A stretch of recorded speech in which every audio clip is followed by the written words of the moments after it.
What's up, guys? It's your boy, the essential John L. Crossfire, aka the real main event, aka the rogue soldier, and today you're about to learn firsthand just what it's like to be caught in the crossfire. But above all else, prepare yourself, because in this very moment, today, right now, you are about to be caught in conversation.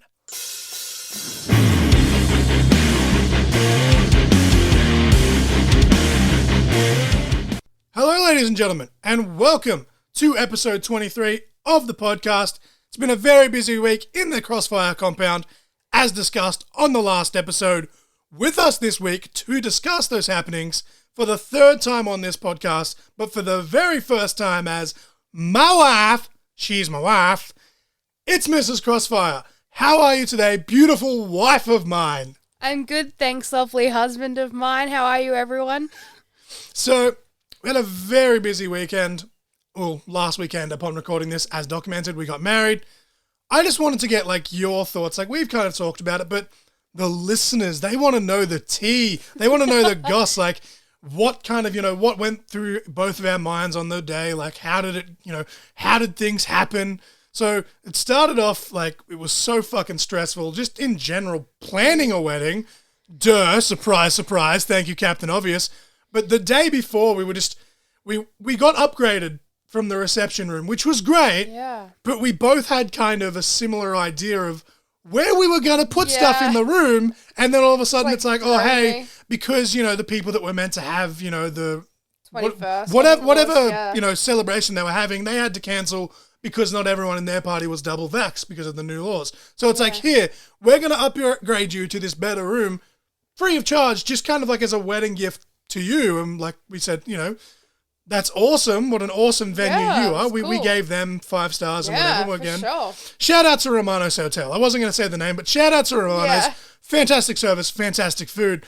But they've updated us to a better room, which is fucking great. You can't complain about that, but all of a sudden it's, where do we put this? And where do we put that? The other room was kind of more circular. This one is a rectangle. Fuck! And it was just in the end, we were there for about maybe 8 hours, because we kind of set up for six and a half hours, and then we had an hour and a half, dinner break. But while setting up, my Chicago Bulls hat was destroyed.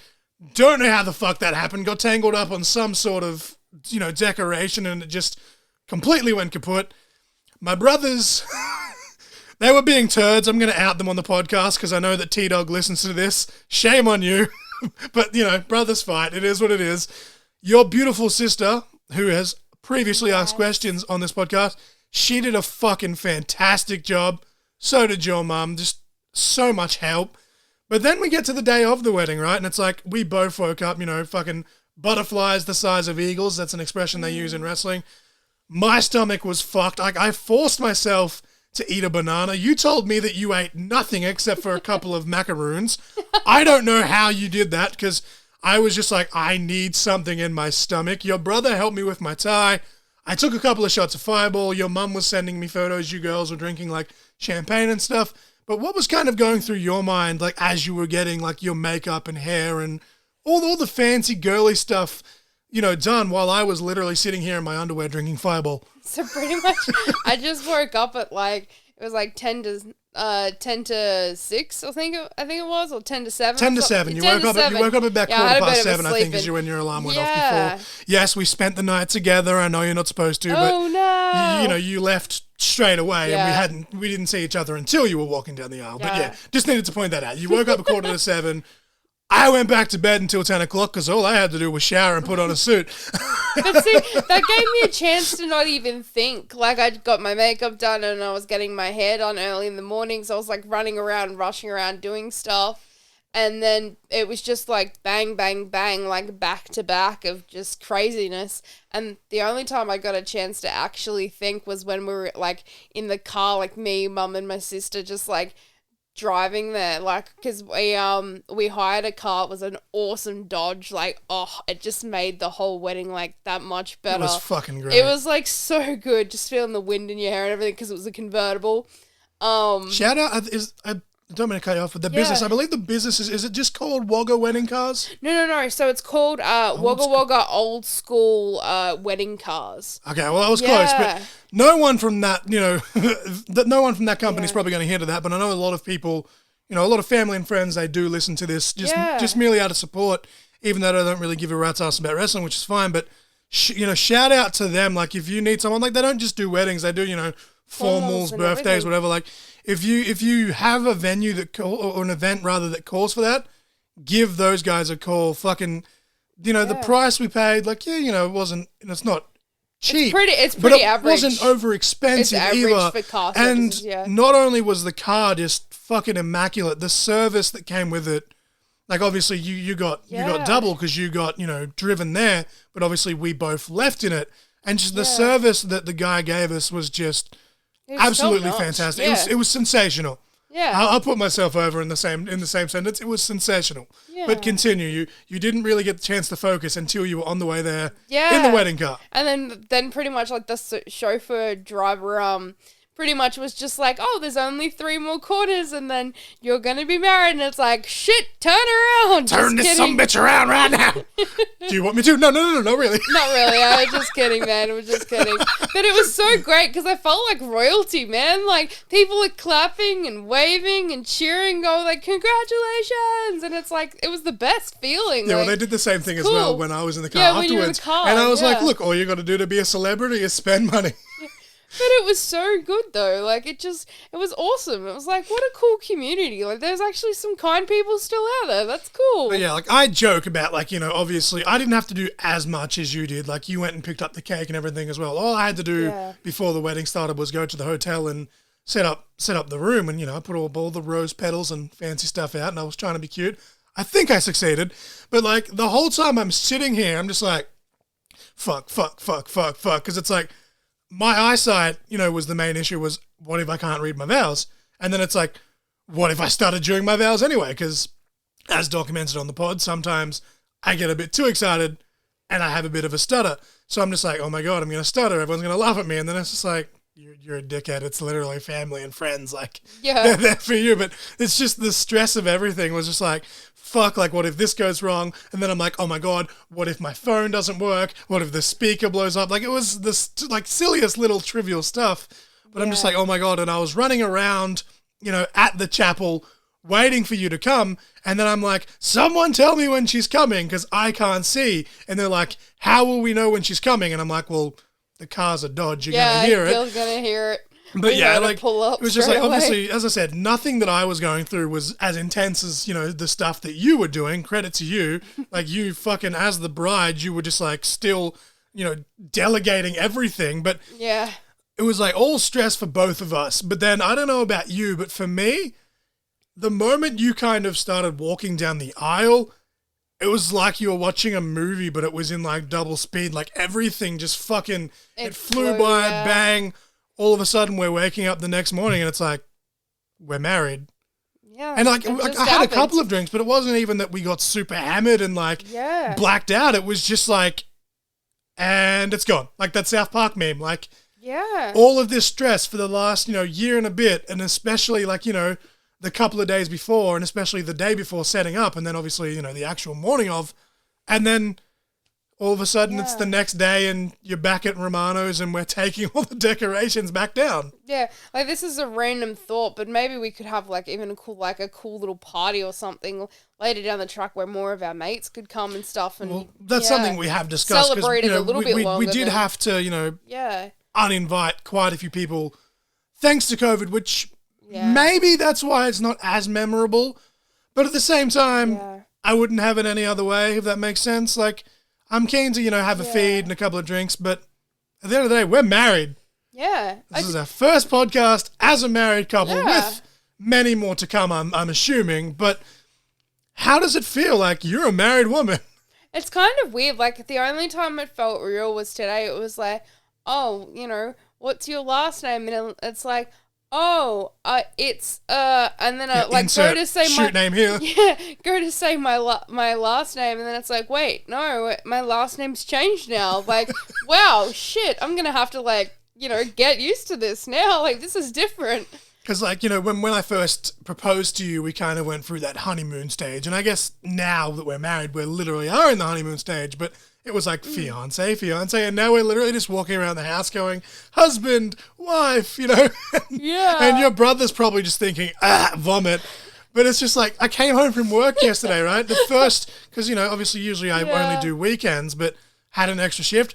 I come home from work and, you know, you give me a big kiss and you're like, that's the first time you've come home to work for me as husband and wife. And to some people, they're like, oh, that might be really cringe. But it was just like, this is real. Like, I was just waiting to kind of, you know, like a bad dream, wake up and I'm 16 years old again and I'm depressed. And my sister said to me the other day, and I'm going to out her on the podcast, while we were waiting for you to, you know, arrive and walk down the aisle, I was standing there at the altar with my nephew with me. He filled in as my best man, seeing as how James Hellfire couldn't be there. Cutest best man replacement I could have asked for, let's be honest. And my sister pulls me aside and she's like, can I tell you something? And I'm like, yeah. And she's like, when you're a teenager, you know, kind of playing with your action figures, I didn't ever see you getting married. And I was just like, first of all, I may be a grown man. I still play with my wrestling action figures. Sometimes I do it while the missus is in the room because I just don't fucking care anymore. This is what you're marrying. Deal with it. But I was just like, how fucking rude. And then it's like, obviously I know she didn't mean it like as malice, but I'm just like, how rude. Like, but then it's like, it got me thinking, and it's like, I could, you know, picture myself, you know, kind of waking up like a bad dream, and it's like a movie, and it's like, and he'd been in his room playing with his fucking John Cena action figure, or, you know, Roman Reigns, or obviously Roman wasn't around when I was 16, but you know what I mean? Like, just waiting for reality to just smack me in the face, and then to come home from work, and the reality is that, oh, I get to come inside and I get to give my wife, you know, a big old smoochy smooch. It's like, it feels nice.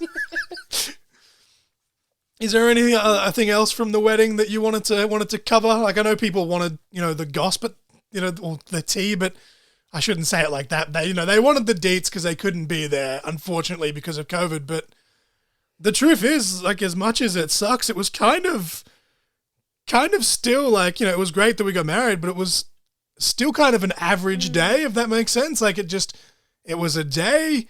It was exciting for us, at least, and then. And now it's gone. Like, but I think it's going to feel more real, like, for me at least, when we actually get the proper certificate and it's like, oh, cool, my last name's this now, and I get to actually change my last name on everything. Like, I have a list of stuff that I have to do, and it's like, at the moment it still doesn't feel real. The only time it felt real was when I signed up for that loyalty card today, so it's like, oh. I think that, like, the only thing for me is at least I have a funny story, because, like, as I said, when we're setting up, my ball's hat got destroyed.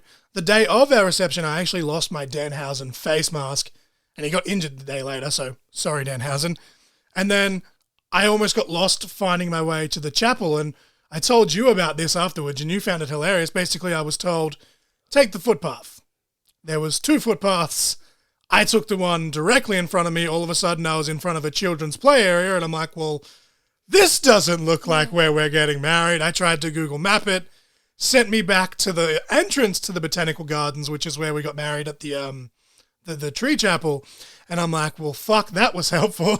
Yeah. So then I had to walk all the way back up to where I started, and I'm like, well, there's 2 footpaths. I took the wrong one. Obviously, it's this one. And in the process, I ripped the back of my suit jacket. So it was like, that was my little adventure. I was almost late just because I walked in a fucking circle and I literally ran up the aisle, and the celebrant's like, is everything okay? And I'm like, it's okay.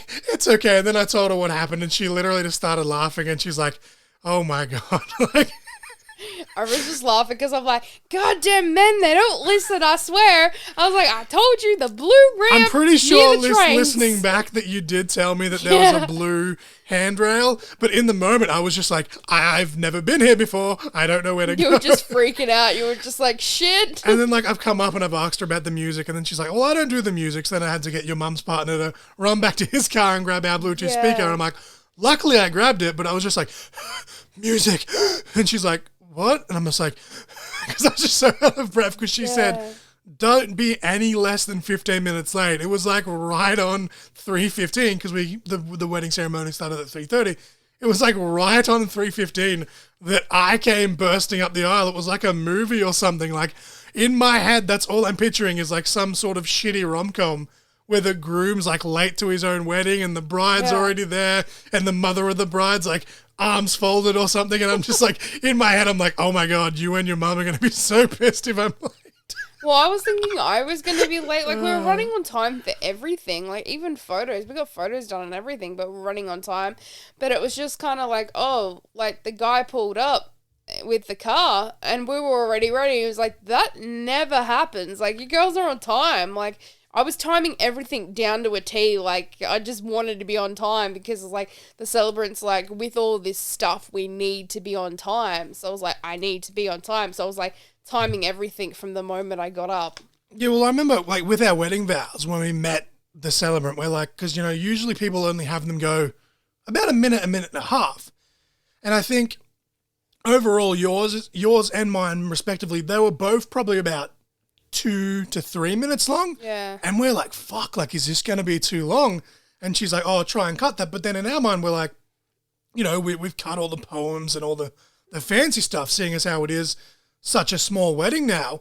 And the whole thing, like, it only went for about 45 minutes from start to finish. It was just like, I checked the time and it was just like, what the fuck? Yeah, like, so it only went 15 minutes more than I was expecting because I was saying, between half an hour to an hour anyway. So it was still within time.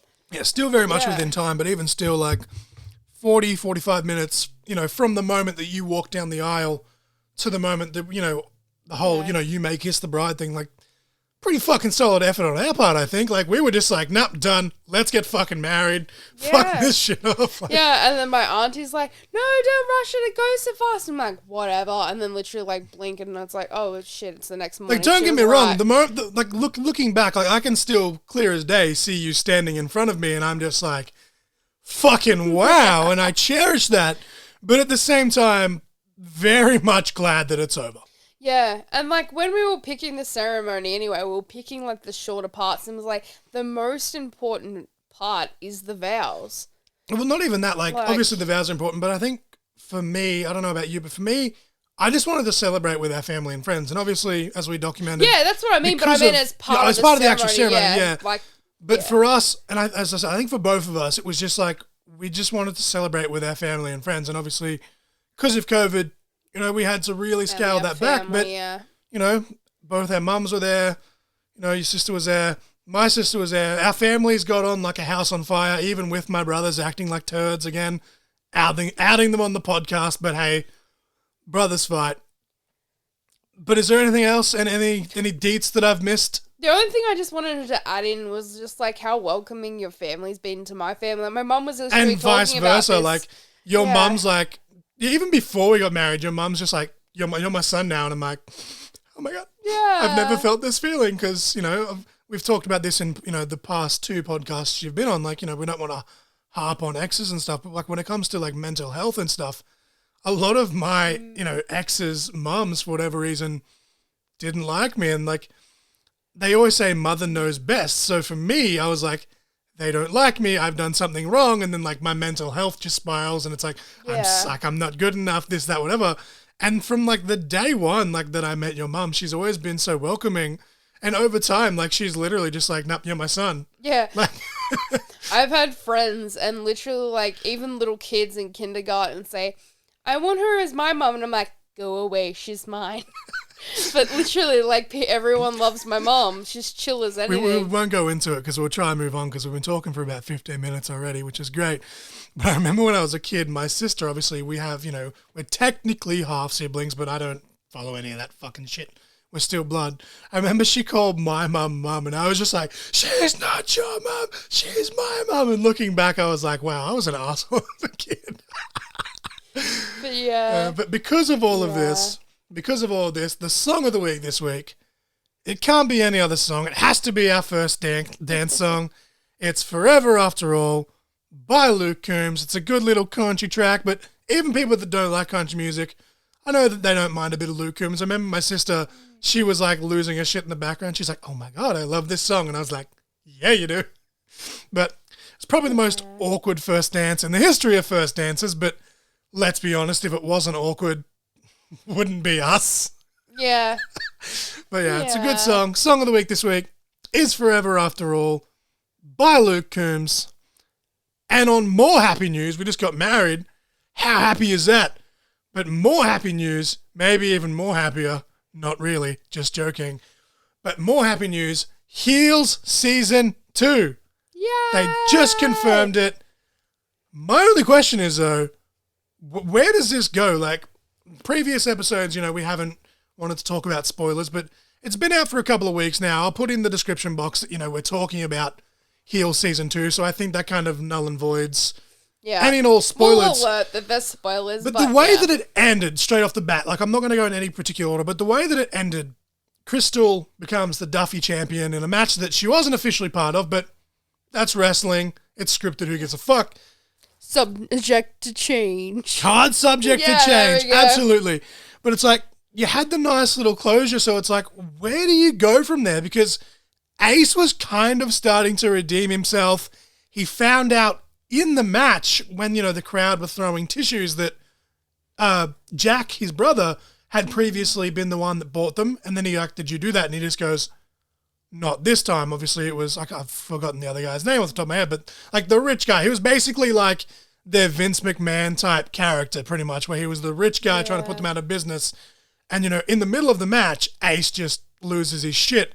And he was right, and we said this had happened as well. Like, he was right on the cusp of kind of redeeming himself, and then he just blew it out of the drain. And the thing is, though, in this case, it's kind of like, it's rightfully so. Like, you can't blame him at the same time. So it makes me wonder, like, where do you see these characters going? Because I feel like Bobby Pin is probably going to be a bigger character in the next season. Yeah. Wild Bill definitely redeemed himself. Like, he was an absolute shitbag. Yeah. Pun intended, because right at the end, he shat himself, didn't want to get up, but then when the other promoter, whose name, again, the Vince McMahon guy, I can't think of his fucking name. Either at the top of he's my head. tried to run in and sabotage it, and Wild Bill, has got up and give him a big clothesline. So obviously everyone sees that he shat himself, but he's like come that far as a character that he didn't even care that he'd like embarrassed himself, because he wanted it to, have a happy ending, so to speak. Yeah, and he was really trying to help Crystal. So it's like, does this mean that Jack will take Wild Bill on as like a booker or creative, like from a wrestling standpoint, or what? Like, yeah, because well, see, like, I'm still wondering. For me, I'm just like, is Crystal's mum like somehow that other like lady? I can't think of her name. Like, she helps. Oh, Willie. Yeah. Willie. Is that her mum? We had this thought while watching it, because it's like relationship? there's got to be some sort of like connection there, surely, because it's just it's really awkward. Because remember at one stage we were like, it almost looked as if like, because Wild Bill said he had a confession, and it was basically just him coming out, and he was basically saying sorry to Willie for being a piece of shit. But we honestly thought, both of us did, that we're like, fuck, is he going to say that Crystal's like his illegitimate kid or something? Because like, he's a traveler, or, he slept around, and it was like, no, okay, that's not the case. Yeah, so it just makes me wonder, there's got to be something there. Someone's probably listening to this like, it's this, you dumbasses. But there's something there. And it could just be that, it's because she's an old school one and she kind of does want to help her. But at the same time, that's like, I feel like for a real, TV show drama, there's almost got to be something there. Like, and that's what's been like hindering at me. I'm like, is there something going on? Like, because she's technically adult now, and she lives in like this camper trailer, and she seems to be on her own. She doesn't have any family around or anything. Well, so I don't think, and I could be wrong, but has there even been any mention of her actual like parents in the show?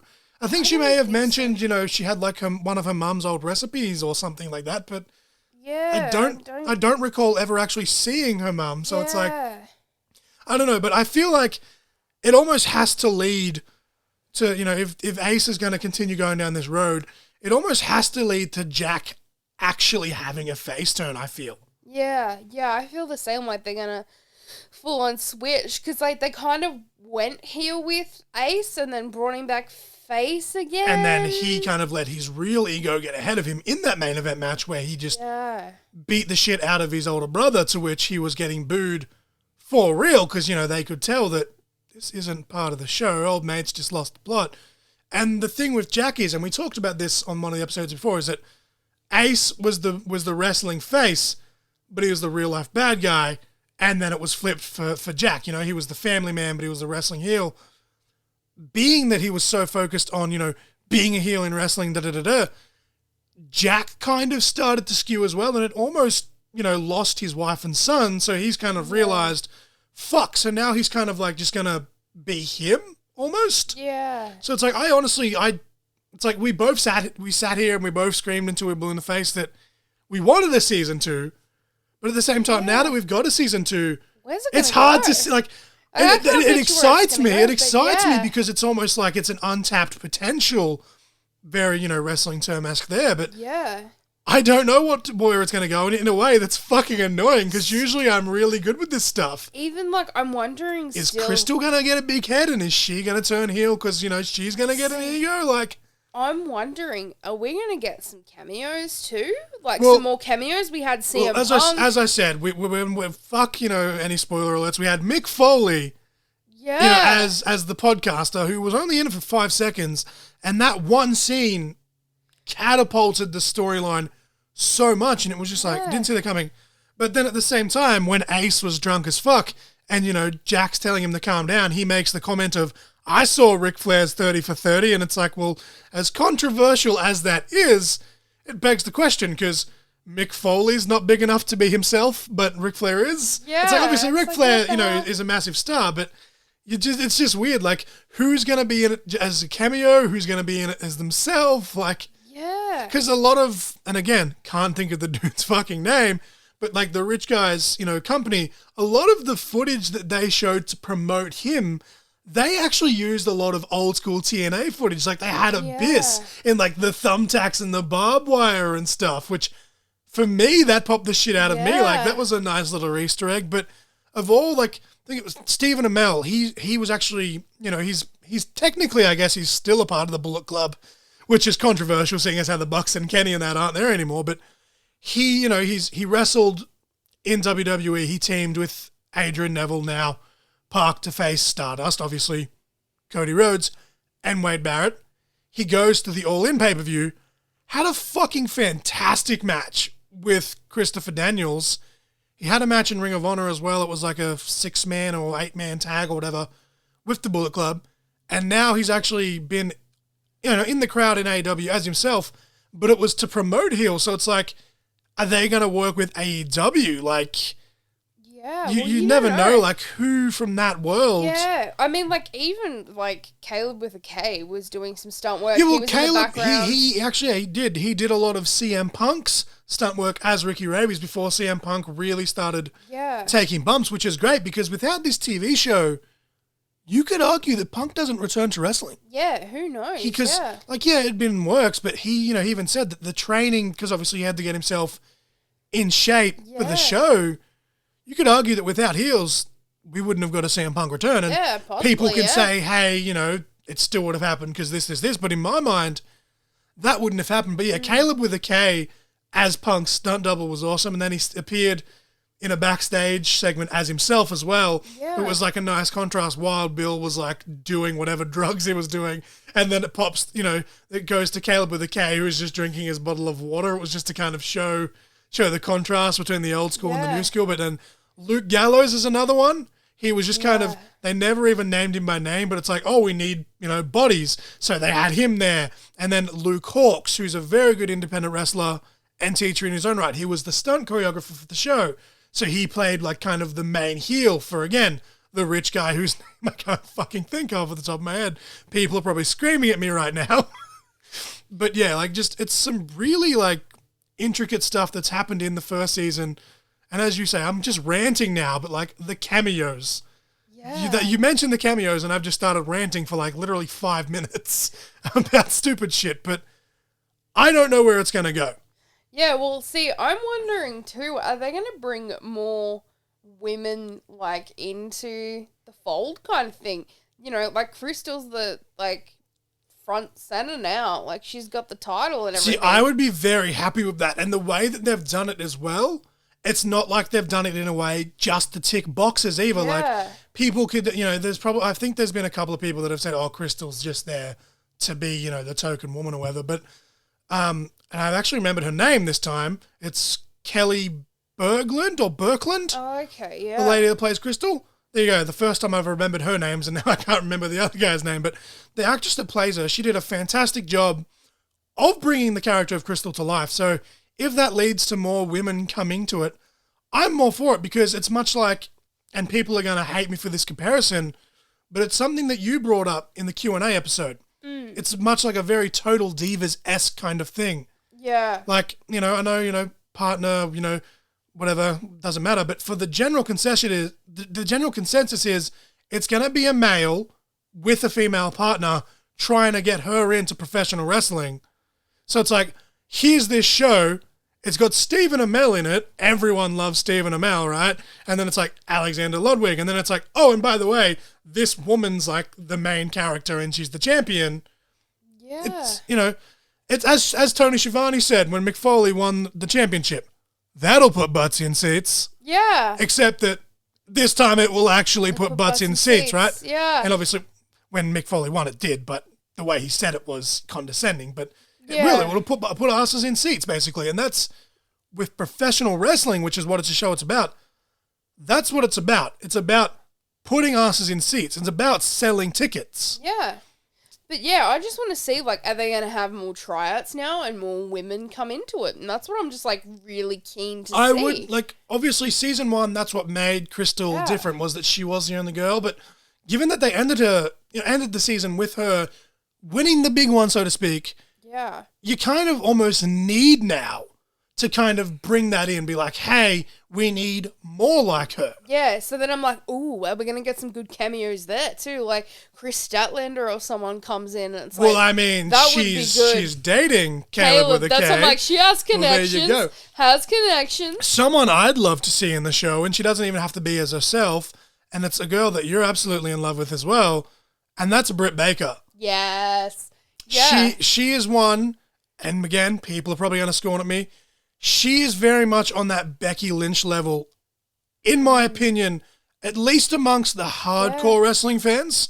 Like, she has something there, and if she broke out in a show like Heels, and again, this is us just riffing off each other. Like, I didn't write any notes. I just wrote, let's talk about the Heels season 2. So sure. if this is boring for people, my bad, but someone like her would fucking thrive in this show. Yeah, well, I mean, she's got those promo skills, like, because she's been pretty much, like, training with Jericho, hasn't she, for promos and stuff? She's almost directly, officially, unofficially mentored underneath Chris Jericho, which is why It's like those she was always very good in the ring, and her promos were decent, but then she kind of almost started basically ripping off the WCW Jericho promos, and now she's taken that. She's excelled quite and a she's lot. kind of, she's made it her own, but I just think, Britt Baker or Chris Statlander, as you said, because, Caleb with a K, but just someone in general, like, having more females in the show. One, it gets more women wrestlers, or even women actors if they just want to play the part of a wrestler, if they're good enough at doing it. It's a win-win on all fronts in many different levels, whether it's actors, wrestlers, but more importantly, for the viewers. Yeah. Right? Everyone wants to talk about WWE versus AEW, ratings this, ratings that. This is how you get ratings for a TV show, right? It's not just ticking boxes, but you do still need to have some sort of representation. So I think if it goes from, hey, we've ended the season with her as the champion, to, hey, now we have a women's division, or even just fuck that, like, who gives a shit about the division? Like, it's all just everyone for themselves, but there's at least a handful now of women, like Glow, right? The fact that they cancelled that still boggles my mind, because, it was very, sex, drugs, and alcohol to an extent to get a lot of the male viewers in, but the amount of, like, females that I've seen online that have been really empowered by a show like Glow, it's astounding. And I think, now that that's kind of gone kaput, having this, and again, I'm going to sound like a crack record, but Stephen Amell, he is very much there to please, a lot of, the single white females, and I'm just using that as an example. I know, all other races, but that's very much why, in Arrow, every other scene, he took his fucking shirt off just for the sake of it. But that's another story for another day. But I just think, like, you've got the eye candy there, whatever. Bring some women in so they have someone to relate to, I guess. Yeah, I reckon that'll be good. And if oh, sorry, did you have something to say? Oh, I was just going to say, I just Googled it because it was bothering me. Charlie Gully. Gully, thank you. Yeah, I had to in my head, I was thinking Duffy, but I'm like, no, that's the fucking town. Yeah. It's the Duffy Wrestling League. Yes, the rich Vince McMahon character who looks nothing like Vince McMahon, by the way. He's like a bald guy that does like drugs and alcohol and shit, but he's like he's the evil villain. He's Gully. He has the big fucking wrestling promotion. He poached Rooster from Jack Spade, tried to poach Ace Spade as well. And then, Jack Spade invaded them and beat them down. Kind of like a DX invasion, except for real life, brother. But yes. The only thing I want to say, the last thing, because I know you want to move on, but it's like, I just had a thought, and I was like, what about Bray Wyatt? Apparently he's going to Hollywood. What if he came to heel? Dude, can you imagine? First of all, like, we're gonna can the heels talk just for a second. And we'll move on as a side note. If Bray Wyatt goes to Hollywood, like, he may not be a big star. Like, he's not going to be a Dwayne Johnson or a Batista or a John Cena. That's no shade on him. It's just that he's not that type of actor. But horror movies are really starting to make a comeback. Yeah. Like, they kind of, they have, their peaks and valleys sort of things. And at the moment, horror is kind of going through one of those peaks. And he works personally with Tom Savini, and a lot of guys that love horror, they know that name straight away. So all I'm saying is, like, this is something you and I have said just amongst ourselves at home, but we've got to put that out into the universe. Like, if these rumors of Bray Wyatt going to Hollywood are true, for the love of God, please have him keep working with Tom Savini. Yes. But yeah, having him in a show like Heels as well would be a fantastic starting point for sure. Yeah. Be cool to have that kind of character, actually. Like, I know Nick Maltino, he loves horror. He'd eat the shit out of that character. Like, be like, yes. But again, another character that may be a small thing. Like, it's not, like hey, it's this race or gender or whatever. But it's like the type. It's like kind of what drew me to, like, The Undertaker as a kid. Like, he terrified me, but at the same time, the fact that he was, like, dark and brooding was like, that's cool. Like the boogeyman. Yeah, right? But we'll move on. We kind of ranted a little bit. That's what happens when we don't have notes. But we're fucking excited. Season 2. Yes. We don't know what to expect, which is kind of annoying. But at the same time, makes it more exciting, right? Yes. We're watching it, basically as we'd watch an actual wrestling event. We're just marking out. We don't know what's going to happen next. But Ring of Honor. I talked about this in the last week's episode, and it came out that they were going to close their doors in December. And they're planning on reopening in March/April, around WrestleMania. I think it's the first week of April. It's come out that their parent company, Sinclair, there's been mixed reports. Some are saying million, some are saying billion. I'm pretty sure the actual release that I read from the actual company said billion. Might have been a typo. Yeah. But $12.5 billion in debt. I don't think... Now, if WWE or AEW, preferably AEW, were to buy the video library, that would be great because it's still getting that content out there. But I don't think that alone, like, unless, Tony Khan or Vince McMahon buys them out, and obviously if Vince McMahon buys them out, they're not going to be a company because he's just going to use them for the library. But if Tony Khan buys them out, do you see them running, or is it just, do you think it's just inevitable at this point? Like, because the way I'm looking at it, if these, rumors, whatever you want to call them, are true, that their parent company's that much in debt, I think when they close their doors in December, I don't think that they reopen. No. Maybe for like sorry, I didn't mean to interrupt you, but maybe they will do a Supercard of Honor in April at WrestleMania weekend, but that's the farewell show in my mind. Yeah. And I want to be wrong. I really do. But that's... I don't know how you bounce back from that. Yeah, and so that's what I mean. Like, they're running all, like, your TV production and everything. Like, where else are you going to go? How are you going to make that money up? Like, financially, it just doesn't look feasible. But I don't know. It could happen. Maybe they could...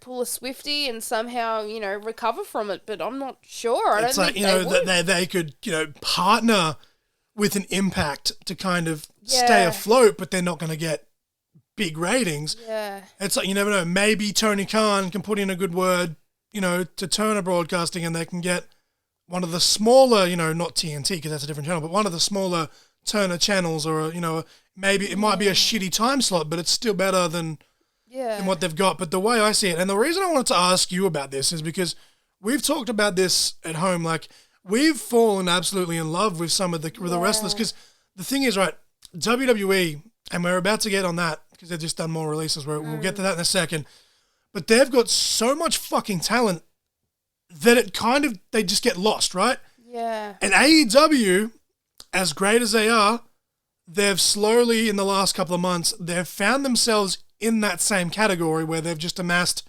so much talent in such a small amount of time. So it's like, New Japan's already stacked. Impact, their roster's small, but the roster that they do have, fairly stacked. Yeah. Like, everyone's there for a reason. So it's like, well, where do they go? Like, even NWA, like, they don't have the name value that they once had, but again, their roster is so stacked. Like, this is an entire roster of people, no matter, like, obviously not everyone's going to go to the same place, but it's like, if Ring of Honor's gone completely, all of these people are going to need to find a job elsewhere. So it's like, that's amassing more people on each roster, no matter where you look. So it's like, how much can you take? Because, like, the more places to work, the better. And again, if I'm ranting and this is boring, to people listening, I'm sorry, but it's like, everyone, you're only as good as kind of how you're presented in a way. Like, how many people on the indies are some of the best wrestlers you've ever seen, and the reality is about 90% of them will never, make it. And people say you never make it because you've never signed here, you never signed there. Young Bucks and Kenny threw that out the window when they decided not to go to WWE of their own volition. Like, you can make it without being signed to a big corporation, but ROH is one of those smaller indie promotions where people can still get eyes in terms of the hardcore fans. Casual fans aren't going to tune in to, that kind of promotion.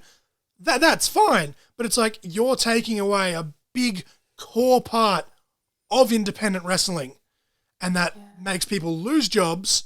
And again, like, they're going to go elsewhere, which is good. They're still going to make money, but at what cost and whose cost? Like, who gets shunned out because of them? Or do they go somewhere and they just get shunned to begin with? Like, we'll get to it in a second, but there's someone specifically, Harry Smith, on this WWE list that I'll get to, but he got signed, he wrestled one dark match, and he sat on the sidelines for the last 3 months? And now they're just like, thank you, see you, bye. How many people from this Ring of Honor roster, if they do close their doors, which, I'm not an expert, you're not an expert, but the way we're looking at it is, it's all but confirmed. I feel, and as again, I hope we're wrong, but how many people are going to go, oh, AEW is going to sign me, or New Japan's going to sign me, and then they're just going to do nothing, and they're going to be miserable. Yeah, well, mentioning another company that you forgot is MLW. They're pretty stacked too. Like, where are they going to go? Small company, they've got a great financial backing, but where do they go? Yeah, but they're pretty stacked there. Like, so it's like, where are they going to go? Like, there's no real, like, spot for them to go, realistically. And there's going to be some fucking smart ass like, oh, maybe they should go back to their real jobs. Maybe they should have had a plan B. Maybe they should have, right? But the reality is a lot of them don't. Like, they were born, they wanted to wrestle, they trained their ass off, they made it to that fucking level just to be fucked over, not even by the company that employed them in Ring of Honor, because for the most part, like, they've made some bad decisions over the years, but for the most part, it's their parent company that has fucked them. Screw the pitch. And exactly. And now, like, all of this talent, like Danhausen, right?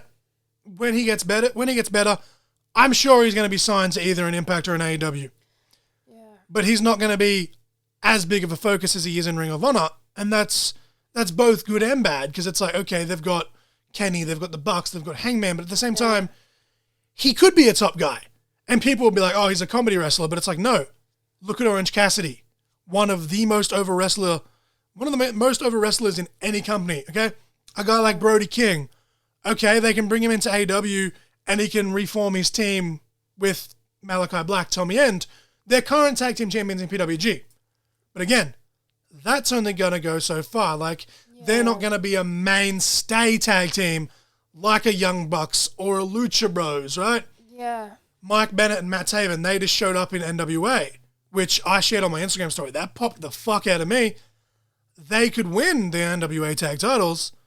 Both of them individually could possibly be an NWA champion, but then it's like, after they lose that, if that was to happen, where do they go? Much like Ring of Honor. They're just going to float around. Even in Ring of Honor, a lot of these talents were still kind of floating. So it's like, you take away a place to work, it's... Yeah. The only thing I'm kind of excited about is, like, I'm both disappointed and excited. Like, it depends if they close up shop or not. But they were building a kick-ass women's division. Maybe they can enhance the AEW's women's division. But other than that, like, it's like, if they don't go there, I don't know where they'd go. Like, I just got really excited that Trish Adora signed to Ring of Honor, and now where's she gonna go? Like, well, the women's division specifically is probably going to be the only saving grace, and I don't mean this in a derogative term. It's just that because they are such a small portion of the roster, they have more chance to grow if they go to an Impact Knockouts division, because they've got the Knockouts, division plus the tag division.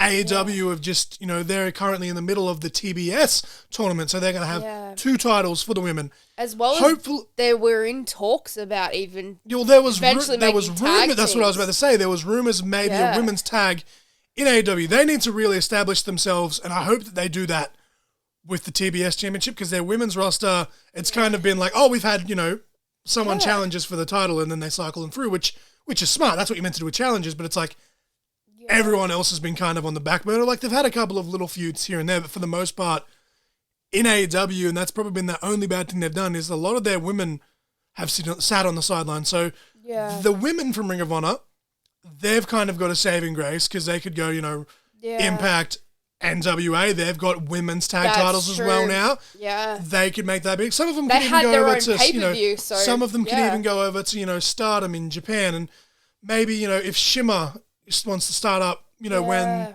the, now the pandemic is really starting to lift. But other than that, like, again, a couple of tag teams, maybe like the Beer City Bruiser and Brian Malones, they're a big boy tag team. They could thrive in a place like Impact or NWA, but these are all just individuals. But as a whole, it's like, what do you do? Like, I've thought of the women now too, and you've got WoW that's starting back up again as well. Well, yeah, and they've got AJ Lee's working as a producer. Yeah. They have just signed Tessa Blanchard, who, she's a very controversial figure, but in that circle, in the not mainstream fans, but the hardcore fans, she has a following.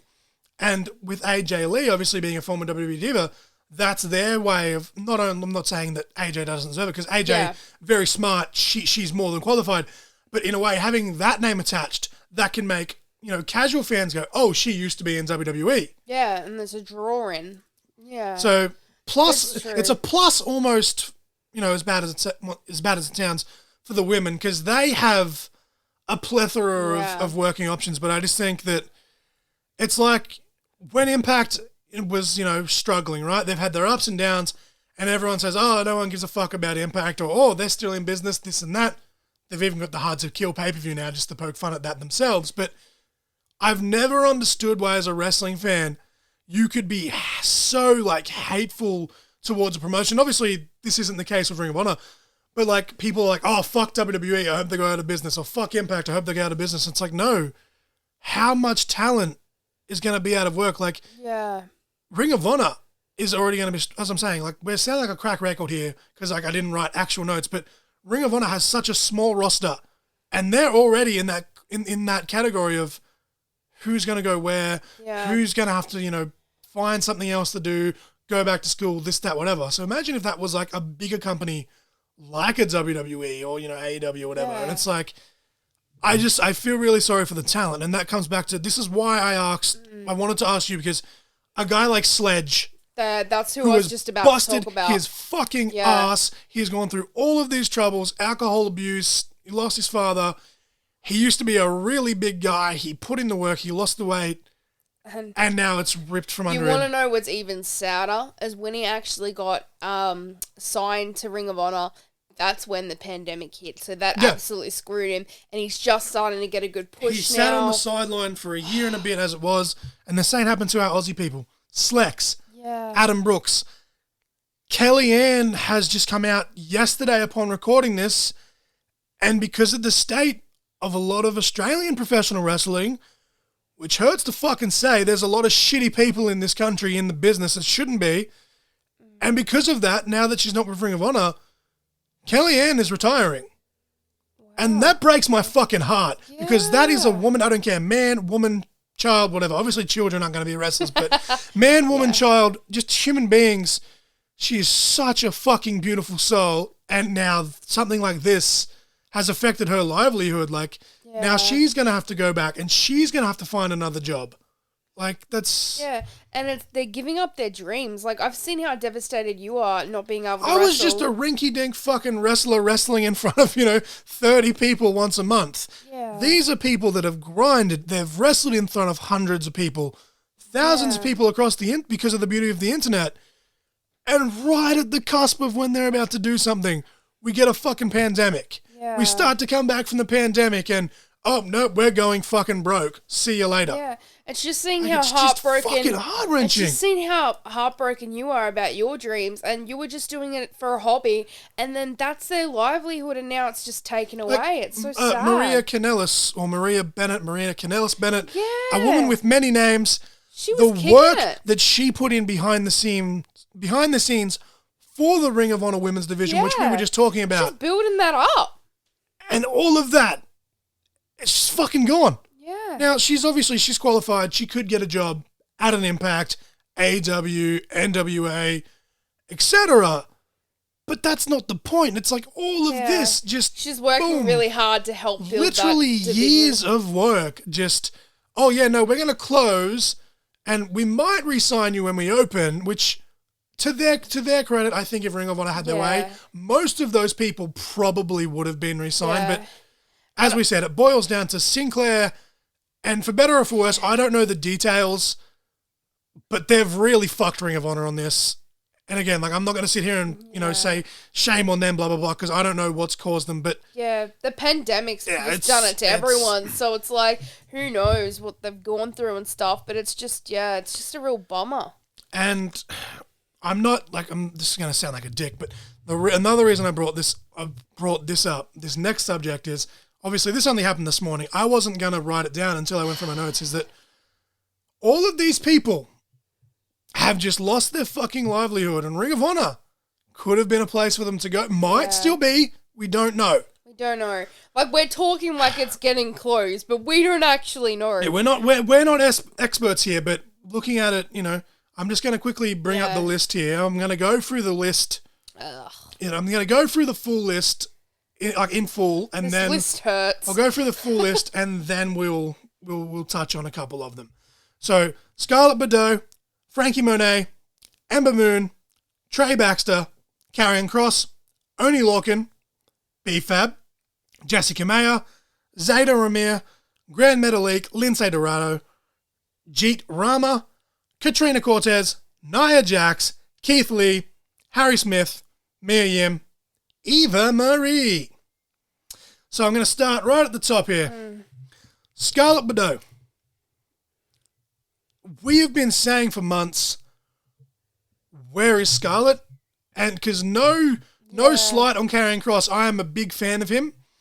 But without Scarlett, he's kind of got nothing. Like, he can do it in the ring, but he doesn't really have much charisma. Yeah. Like, he kind of needs her. And the whole fall and pray thing that they were doing in NXT was fucking premiere. It was fantastic. She was just enhancing the whole gimmick itself. It was great. Like, the witchy kind of vibe that she was giving, that gothic witchy vibe, just really enhanced it. And it makes me mad in a way. Like, I'm not going to sit here and say, fuck the fans, it's all your fault, yada, yada, yada. But the amount of people are like, online already saying, Vince is evil and blah, blah, blah. Happens every time there's releases, right? Yeah. But we're not going to go through the list in order because Karrion Kross, goes hand in hand with Scarlett, right? Obviously, as we said, she was more the presentation than he was, and then he did like the in-ring, right? Yeah. He went up to the main roster, and they took away the Fall and Pray thing, which sucks. It does suck. But in being realistic, all they did was add a helmet. In his later days in NXT, he was already doing the kind of, modern day gladiator thing. So all they did was they basically added a helmet. Yeah. But because it was the main roster, everyone was like, fuck this, fuck WWE, blah, blah, blah. So then they're like, okay, we hear you. They started to change it. He had a couple of backstage segments where he was kind of doing almost his old Impact gimmick where he was a hitman. And then fans shat on it because why would you change it? And this is where it makes me so mad because now that he's been released, they're like, oh, they wasted him, they did this and that. And it's like, to a lot of extent, a lot of their talent, they don't get buried as we've talked about that so many fucking times. But, they do get wasted. But then a guy like Kross, who they actually made an effort to remedy what they did, and then they still shat on it anyway. Yeah. So my thing is, what the fuck are they meant to do with him? That and, creative can only go so far. Right? Yeah. They complain, they bitch, they moan, but then they get released and it's like, I think they don't know what they want half the time. So it's like, and again, I don't want to sit here and say, fuck the fans, because we're fans. We're fans. We're doing this as fans. We're not professionals, but it's just like, it just kind of makes me shake my head. And it's like, maybe if the fans hadn't have been as harsh on Kross, say that 5 times fast, he'd still be there because remember, when he first came up to the main roster, he was still in his, tail end of NXT. And obviously he lost to Jeff Hardy, which fucking broke the internet because he was buried and this and that.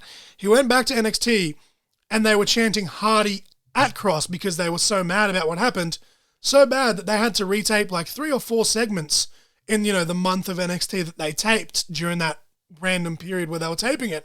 And I was talking to my mate Sean about this and it's like, well, if they were so mad about that happening, why weren't they cheering for him instead of taunting him about it sort of thing? It's like, and that's why I'm kind of like, I'm not shocked about any of these as much as it hurts for some of them. Yeah. But this is one of the ones that I'm really not shocked about. I'm kind of just thinking it's about fucking time. And people are like, what do you mean it's about time? You only just went to the main roster, but it's like, no, they tried to do something different. You shat on it. They tried to go back to what he was before he even came to WWE to appease the internet fans.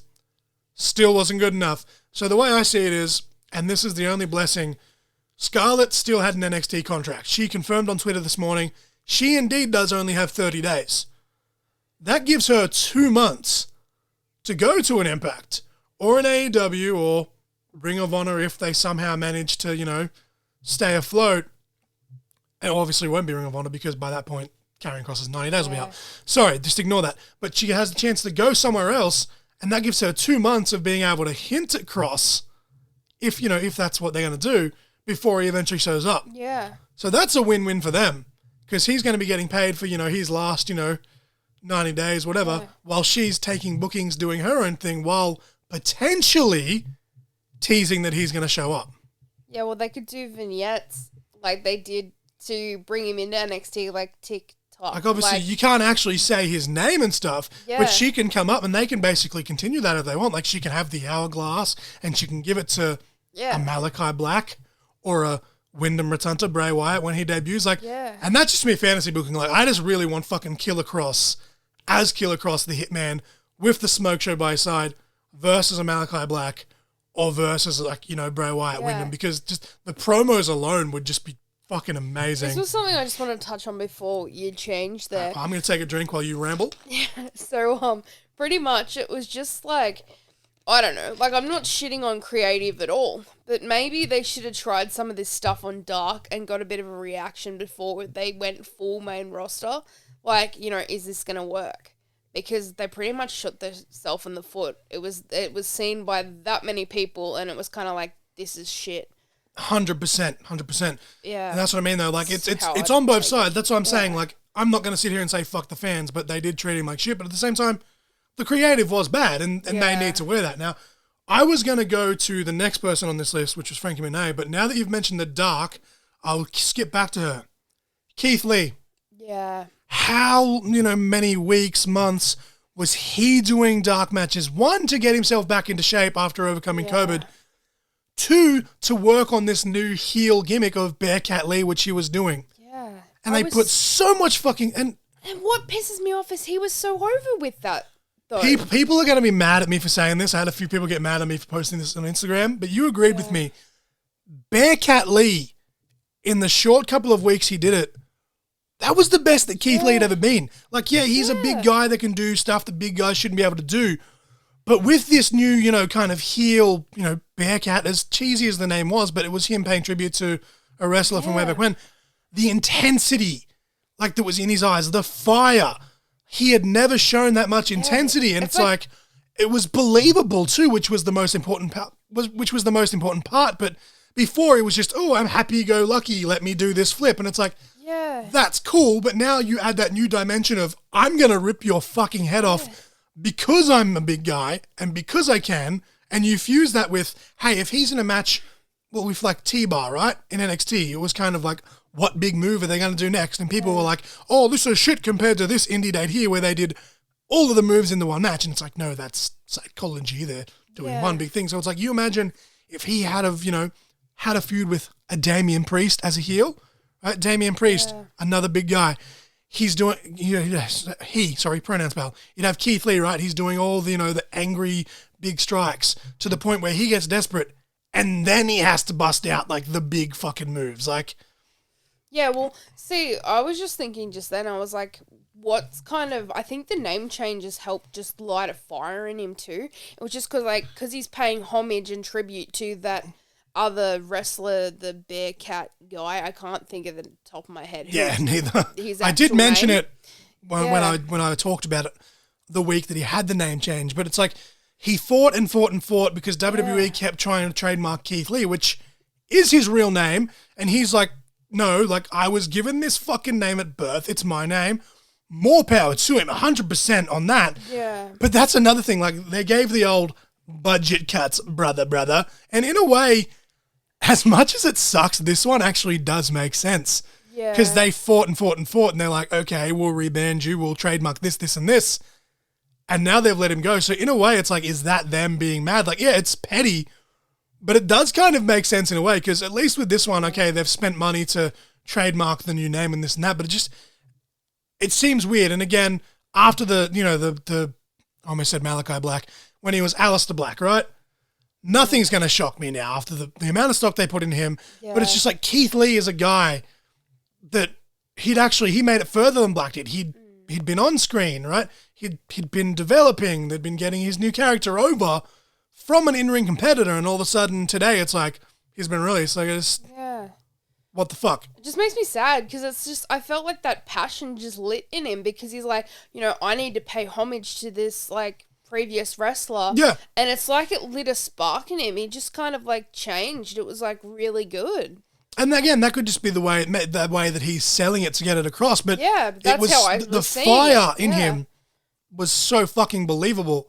And I hope that, look, he can go back to being just Keith Lee on the indies, but if he takes that fire with him, that's going to make him work, whether it's heel, face, doesn't matter. But he just had the intensity that I hadn't seen from Keith Lee. Yeah. For like in NXT, it came up a few times, like when he does like the "Don't Forget About Keith" thing, right? And he pops up on the apron like a fucking monster or something from behind him. It's really cheesy, but he has really good facial expressions that sell it. But the way that he had like the nostrils flaring and the scream just by like when he was clotheslining someone, it added another level. It was such a little thing, but it's wrestling, right? It's show business, it's presentation. There was just something there that was missing. He finally kind of started to show it and fine tune it with this with the Bearcat character, and now he's just dead in the water. So I just hope that in 90 days, wherever he ends up, if he doesn't go back like Samoa Joe did, that it gets put to good use. Yeah, I'm just really excited to see where he's going to go. Like I don't know where AC Romero's gone. Is that how AC Romero? Yeah, from Impact. Yeah, like I don't know if he's still on Impact or not. But no, he asked for his release because the same thing. He was kind of just floating, and again, Impact, as small as it is, Yeah. you've still got people floating. And he's like, no, let me go do these indies because, Yeah. it's more fulfilling. Yeah, because I mean, like, a match between those two, I just like the big guys kind of clashing, going at it. Like, even Willie Mack, like, there's just a whole heap of different people. Both Willie Mack and AC, they're very good examples. They're really good at when they get pissed off. Yeah. The fire and the intensity, they're very good at that. And that's something that Keith Lee, as talented as he is, he's kind of struggled with. And now he's finally fucking fine-tuned that. And again, I'm sounding like a crack record, but I'm not going to sit here and be like, he's buried, blah, blah, blah, blah, but so much fucking wasted time. Before he got COVID at the start of the year, he was mine, he was yours, he was just about anyone I talked to's pick to win the Royal Rumble. I could have seen him winning the Rumble. I could have seen him against Roman Reigns in the main event of WrestleMania. Fuck, I could have seen him beating Roman Reigns, and some mark's going to go, fuck, you think he's going to beat Roman Reigns? He's Vince's fucking, problem, prize possession, fucking golden child, whatever the fuck. I almost said problem child because I was thinking of, like, all of them put together, but you know what I mean? Like, I could have seen him in that spot, and now it's just, nah? Yeah, like, his name escapes me. I think it's Fatu. I haven't Jacob seen... Fatu. Yeah. MLW. Ooh, a match between Again, those we need two. to catch up on that. We've still only watched the first week. They're like a month in now. Yeah, month and a half. I was like, I could remember his last name's Fatu. I couldn't, quite get it, but I was just like, like a match between those two would be amazing. And MLW would be a perfect place for Keith Lee. Yeah, and that's what I was thinking. I was like, he would really suit there, so hopefully, he finds a new home. Like, he's just awesome. But the next one on this list, Frankie Monet. Yeah, this hurts. Taya Valkyrie. I really loved her. The annoying thing is, though, we said to each other probably about a week ago, maybe 2 weeks, because we didn't even watch Halloween Havoc. We ended up just skipping it. Like, I can't. Like, like, they're doing such good stuff one week, and they'll have, like, a few good weeks of good shows, and then it's like, here, have, like, a month and a half worth of shit shows. And I've heard good reports about Halloween Havoc, but I'm just not invested. I just don't care. Last year, I was all over it. This year, I'm kind of like, But, like, she came in, they made this big deal about her debut, and what did she do? Yeah. She was off TV 9 times out of 10. Yeah. Oh, she got a title match. Cool, she lost. Like, she's taking over the Robert Stone brand? No, now that they're just going to do this instead. I just can't get over how wrong I was. She's got a title match against Raquel, and they've taken it off TV with no fucking explanation. Oh, shit, yeah, we'll give her the title match next week. And it's gone. She lost. Bye-bye. On to the next one. Like, how many weeks ago was I saying, she's going to light up the women's division in NXT. Oh, hopefully she'll go up, like, maybe next year. Yeah, she's not going to get drafted. She's going to beat Raquel. She got drafted right out the fucking door. Yeah. It's so fucking disappointing. Because, like I was saying, she would have been a good fucking locker room leader, but here we are. And again, though, like, a lot of people, like, oh, I'm sick of Impact signing XWB stars. Well, she got signed because of the stuff she did in Impact, so I kind of want her to go back to Impact, to be honest. Or even again, though, like, AEW would be good, because with this TBS championship and the AEW Women's Championship, like, it's kind of like a TNT championship. Like, it's a mid-card title, but they're trying to kind of portray them at the same tier at the same time. Yeah. So it's like, that'd be good. But then even then, NWA specifically, like, as I said just before, the name value, although it has dwindled, a place like NWA for Taya would be fucking fantastic. Yeah. Like, I could see her there 100%. But she's one that I do see getting signed, but it's just, she busted her ass for so long, all across the fucking continent, and she got signed. And what did she do? Yeah. What did she do? They didn't give her much to do. And it's not her fault. Yeah. And what made me sad too is, like, all on Instagram, how excited she was to just be there. Like, when she got signed, and how, like, excited that friggin' Johnny was for her. Yeah, well, he's John Morrison. Here's another one with this new gimmick, and I said this to you just this morning when we saw these releases. I feel like we're going to get a repeat of 2011. The Miz is going to come back. they're probably gonna have the exact same fucking match. It'll be foreskin anyway, just because they like repeating history. Yep. Where it's like loser leaves, Miz is gonna beat Johnny, and Johnny's out the door. Like, yeah. Either that or they're just gonna release him just like they have everyone else. But yeah, I see the Miz coming back, beating John Morrison, and then John Morrison gets released just like he did in 2011.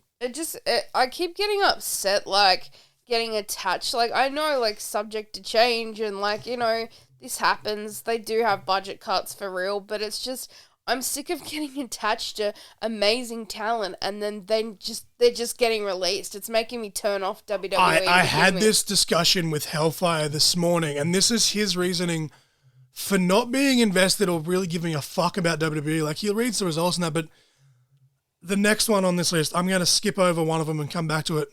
Trey Baxter. Yeah, we right? said this was going to happen. This is why Hellfire, and I agree with him, this is why he can't get attached, because guys come in, girls come in, they get signed, and right before they really get even a chance, because it's like, you earn opportunities, you don't get opportunities. That's fine. But when you're not even given a chance to be like, hey, let me show you what I can do to earn this opportunity, it's like, you're going to get an opportunity for the opportunity, if that makes sense, right? And Trey came in, all piss and vinegar. Remember how fucking excited I was when he got signed? Yeah. The same thing that happened with Alex Zane and Ari Sterling. They were signed about the same time, right? And then they signed his missus, Elena Black, who's now Cora Jade. I don't know why, I just had a brain fart, thank you. And then they did this on-screen love thing, which is great. They're a real-life couple. That's awesome. And then they basically made him look like a little fucking gimp who, couldn't get a girlfriend, and then they finally kissed on screen, which is great, like, because as I said, they are a real-life couple. They played off that, and it was basically like, oh, she's a better wrestler than him.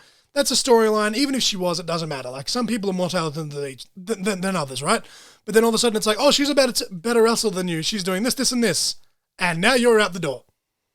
It just really fucking spat in his face, basically. Like, they're like, oh, yeah, we got you, missus, so we don't want you now. Yeah. That maybe I'm wrong, but that's how I'm looking at it. They're basically going, hey, we've got the better one out of the couple. See you, bye. Yeah. Like, he's a very talented high flyer, but he needs to, refine his in-ring psychology, which is why a place like NXT for him was fucking perfect. Train him up. And now they're like, you know what? You've been through the system. We don't want you now. Bye. Yeah. It's just, I don't get it. I just don't. And again, he is that talented kind of wrestler where, whether it's Impact, AEW, New Japan, he can go anywhere. But again, I feel like because they already have such packed rosters, he's going to get lost in the shuffle. And yet again, you may have noticed a trend here in WWE, yet another wrestler from the Cruiserweight division is fucking gone. They've got like 4 people left. I swear, that might be an exaggeration, but who is left in the Cruiserweight division? Yeah. You've got the current champion, Roderick Strong. Yeah. You've got Kushida, got Grayson Waller, Ikemen Jiro. They've got a lot of people that probably fall in, to the Cruiserweight, category, right, weight-wise. But in terms of the actual division, who is still there that they were presenting as the Cruiserweight division? Yeah, well, they had Drew Maverick, but now... Drake Maverick, yeah. Drake Maverick, sorry, yeah. You're getting confused with him and Drew Gulak, because Gulak was in the Cruiserweight division as well. Yes. But now Maverick and Gulak, both in the 24/7 title picture on Raw. Yeah. Tozawa, 24/7 title picture overall. Former Cruiserweight champion, mind you, as is Gulak. And what's annoying me is they fought to get Gulak back because he was going to go to New Japan, and this is all they've done with him. Yeah. Cool. Put you in the 24/7 Wasn't he actually title picture. in one of the releases along with Maverick? He was originally. Yeah. And he was going to New Japan. Because they made him re-sign. That's what I was thinking. I'm like, I swear he was one of the ones. They got him to re-sign. They negotiated for nothing. I could be wrong, but off the top of my head, I said 4 just as a joke, right? And then I started counting, and I literally got Strong, fucking Kushida, Ikemen, and Grayson. Yeah, that's all that's in the picture right now. Like, is that literally all they've got left of their fucking Cruiserweight division? Yeah. You might as well just make the title defunct like they did in 2008. Well, Santos. Santos Escobar. He's a former Cruiserweight champion, but he's currently in the North American picture. Like, they're not. Yeah. That's what I mean. Like, they're not actually presenting him as the actual that division. He was in it. Yeah, and he's still around, but he's just, he's not in that picture right now. It just makes me so fucking mad. What's the point of 205 Live? What's the fucking point? Anyway, before I start ranting, we're just going to go to the next one because we've been talking for about an hour and 15. Ember Moon. Again, neither of us are shocked.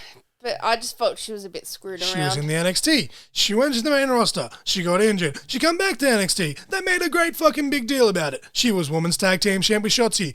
They've called Shotzi up. They've just turned her heel, so now she's probably going to be dead in the water too. And now Ember's gone. But I just don't understand, like, I get they wanted to push Nox and put her with Shotzi, but why not just take Ember and Shotzi up? They fucking split them up in the draft anyway. Oh, they're just like splitting up tag teams and recreating And I don't new think ones. Tegan Nox has been on TV since the draft. She hasn't, so she's probably going to be next. Sorry I'm raising my voice. I'm very passionate about this is driving one, me nuts. as I said, we're not shocked about any of these, but much like Karrion Kross, this is one where we literally said it's coming sooner than later, and I just hope that, I'm assuming she's going to go back to Athena, which is what she wrestled, on the Indies. And again, AEW, fucking Impact, NWA, Japan, WOW, Shimmer, wherever she does fit in, I just hope that she gets a fair shake because she is one that, again, and this isn't just a ticker box or anything, but she's an African-American woman. She's super fucking talented. Like, how many people are looking at that and being like, I can be her, right? Yeah, well, another thing for me too is like that gimmick. I haven't experienced wrestling to the full extent that you have, but I haven't seen that gimmick anywhere. Yeah, well, she's like the war goddess, right? Like, it's very, a lot of, men have been Vikings and they've been berserkers and this and that. Yeah, but for a woman, like... And it's post-apocalyptic. Like, zombies are a huge thing. Zombies, vampires, blah, blah, blah. But still, it's like that post-apocalyptic, like, vibe that she gives off, too. Yeah, it's well, there's... just, Oh, my apologies. But there's been like a lot of, witchy, gothic type of characters as well. Yeah. But those type of, characters, they're few and far between. Like, we got Max the Impaler in Ring of Honor. She's got a similar type of, Viking character. Yeah, true, yeah. But, like, the way that Ember did it, like, and I think Valkyrie in NXT UK, she's similar to that. But Ember, she just went fucking all out. Like, she was always, like, wearing, like, new outfits every time and trying to add, obviously, she had, like, a brief period where she was, like, kind of heel, but she wasn't, like, very tweener grey area. Yeah. But during that period, she was able to add so many different elements to her character so that when her and Shotzi started teaming as babyfaces, she had all this new stuff that she could put into her repertoire. And it's like she'd almost reinvented herself.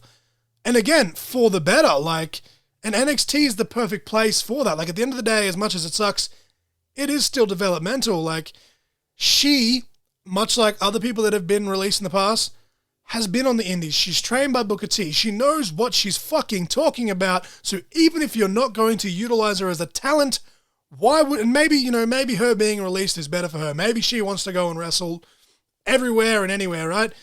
But at the same time, it's like all of those young women that they are signing that are models and they're this and they're that, and they need someone that's fucking been there and done that. You've just released Taya or Frankie. You've released Ember. What the fuck? Where is their leadership? Yeah. I'm just like, is this going backwards where we're going to just have models wrestle again? And we talked about this, when you were on, right? With the NXT being more scam, blah, blah, blah. Shawn Michaels is a fucking legend. Triple H is a fucking legend. But they need that female perspective. I know that you as my wife now, I almost said fiance, you as my wife have told me that, like, when you see a doctor and stuff like that, you prefer to talk to a woman because you feel more comfortable, right? That, and it's an indigenous thing as well. Well, so there you go. Like, But like for the women coming up, what if they've got some kind of question? Like, yeah, they've got Sarah Del Rey. I think they because she was furloughed in the pandemic. I believe she's still there. I can't remember. I'm not sure off the top of my head. But even someone like her, like, that's well and good. She's been there, done that. She's a trainer. But from someone that's an active performer for the most part, it's still better to get advice from, because you'd be like, hey, what do you think of, this and that? And obviously that comes down to who you can and can't trust, because wrestling's full of fucking politics and backstabbing and whatever else. But for a young up-and-coming woman like a Cora Jade, to pull an Ember Moon aside, to pull a Frankie Monet aside, who the fuck do they turn to? Yeah, because what are you going to do? Go into Bruce Pritchard's office and be like, excuse me, excuse me, Bruce. I almost said Vince, but same, I guess. What do I need to do? They're old school. They'll be like, shake your ass and tits, honey. Yeah. Like, I love Bruce Pritchard's podcast. He's a very insightful dude, but that's one of his things. When it comes to women's wrestling, he's a bit misogynistic, and that pisses me off, right? So just like, who do they fucking turn to, right? Yeah. Because it's not even just that. Like, I'm not a wrestler at all, but it's like I'd want that women's perspective, like, to just talk to another woman about it. Like even on the main roster, at least for the most part, you've got a Stephanie McMahon or someone who, they're busy as fuck, but she's still there to pull aside. Like, you've still got that sort of perspective. And now in NXT, like, I don't know who they've got there. Like, so what, are they going to take, Natty down? Are they going to make Natty go to NXT? Because that's all they've really got. Like, we're just ranting here, but it's just... Yeah. Why? I just don't understand. Only Lorcan, that's one that I don't really care about, and this isn't anything personal. Like, it sucks that he's lost his job, but him and Birch were kind of just there, and then Birch got injured, so I don't know where Birch goes from here, but again, I can see him going. He'd be good fit for the X Division, like he was in the Cruiserweight division for a little bit. Yeah. I could see him in the X Division, because he can do some impressive stuff in the ring. He just needs a bit better of the character, and again, that's nothing on him. Some people just have the it factor, some people don't. Yeah. Jessica Meyer, she didn't really do much. She was teaming with Frankie, but still, she was one that she showed a bit of promise. She had good on-screen presence, which is very fucking important for this kind of business.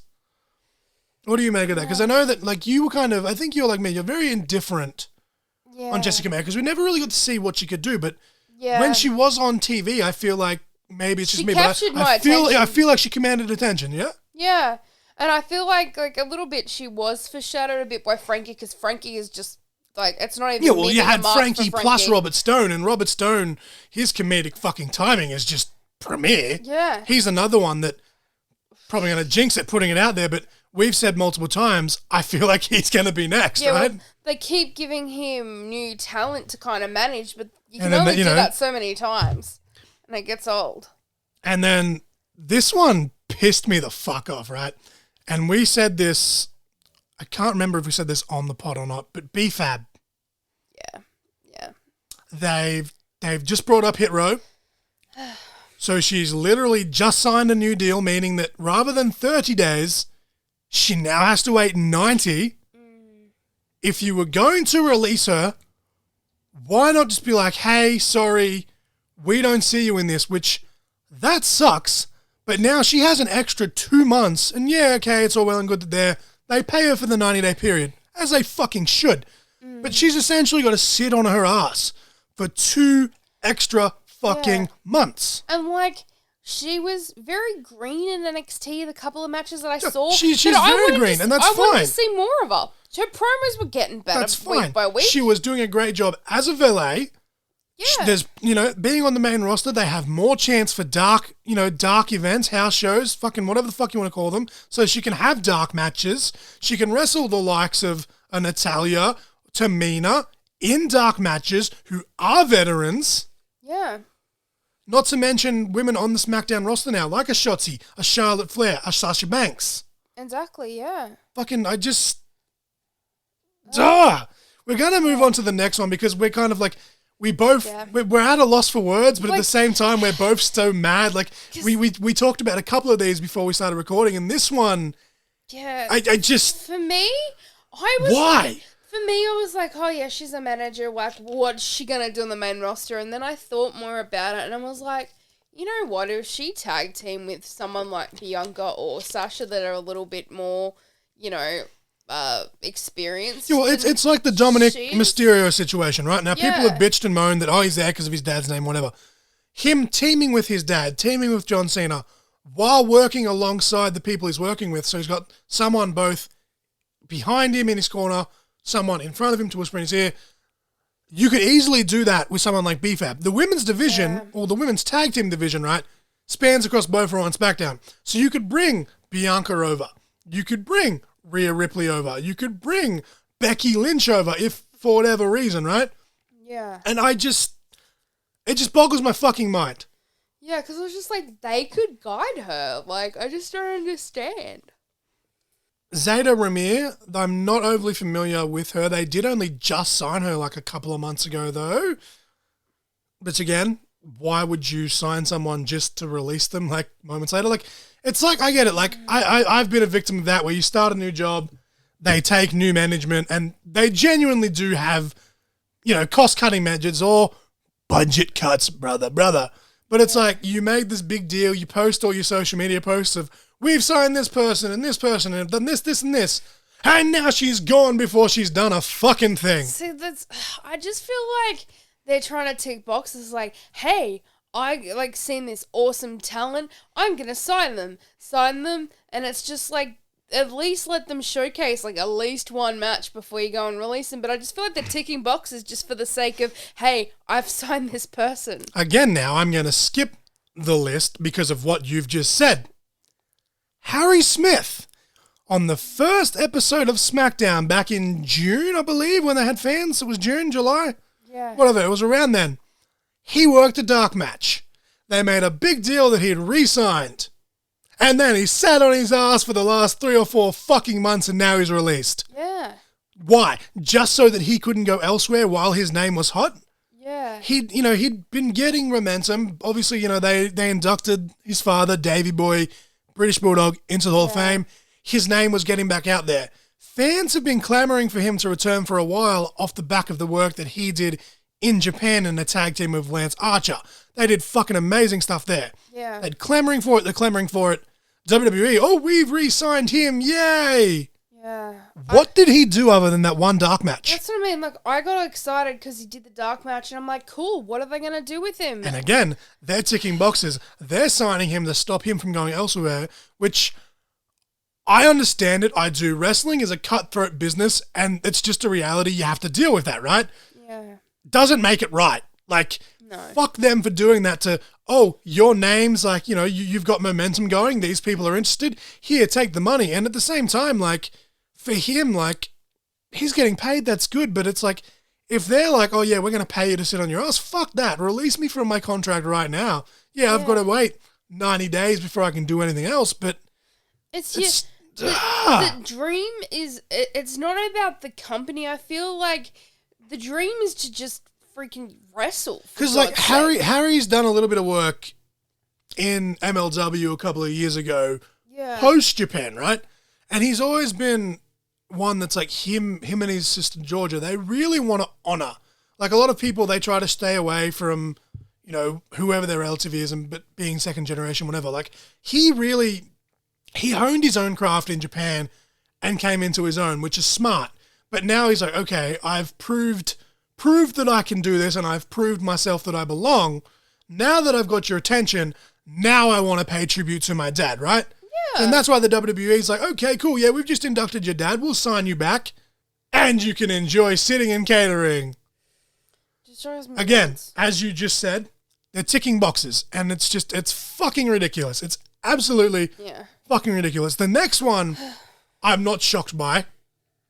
Grand Metalik. Apparently, according to the reports, he asked for his release a couple of weeks ago, and the creepy thing is, last night upon recording this, we watched the most recent episode of AEW, and I was marking out because Samurai Del Sol, formerly Kalisto, made his AEW debut with Aerostar, who's a fucking legend in Mexico and Lucha Libre, and we were like, can you imagine if, Lindsay and Grand Metalik are granted their release, because apparently, Lindsay, it came through a couple of weeks after that he'd also was like, yeah, fuck this place, basically.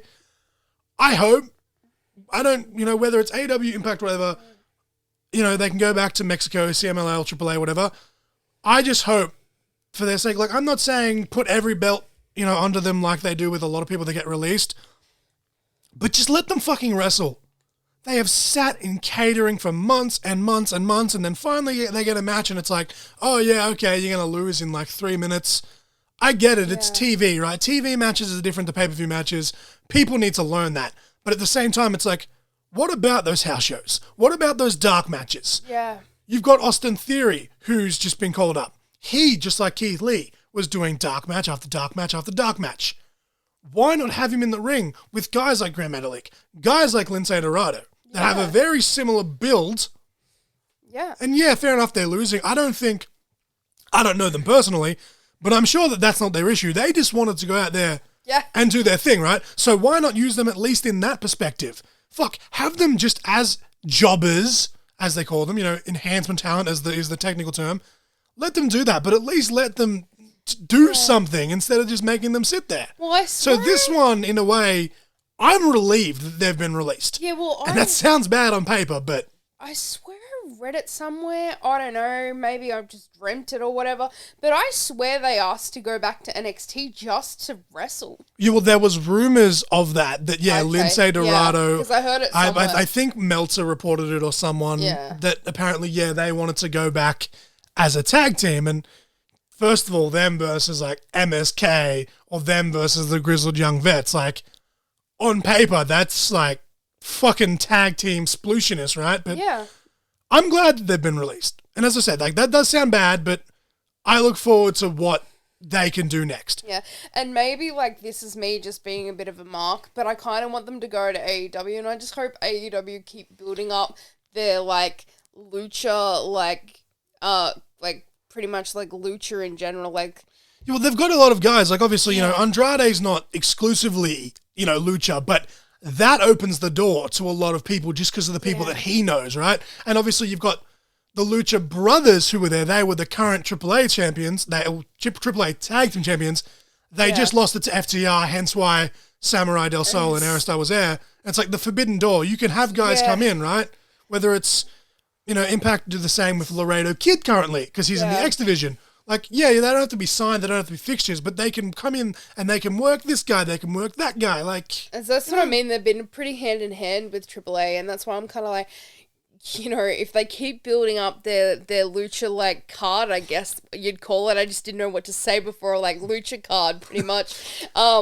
At this point, they may as well have a fucking lucha division. Like, yeah, that's what I was gonna say. Like, they could have a lucha freaking title. Like how cool would that be? Warrior Wrestling have just done it, or even have a mid-card title similar to Impact's X Division Championship. Like, I knew what you meant. Yeah, Warrior Wrestling's what made me think of it. But a guy, think of a guy like Fuego del Sol, right? I'm unashamedly a mark for Fuego del Sol, but he's still very young. Yeah.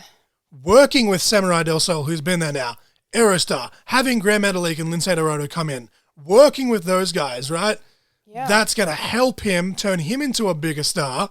So I look forward to any and everywhere. And again, if Ring of Honor does come back open, like I'm not saying sign them, but Bandito. Dragon Lee, Bandito, Roosh, Flamita.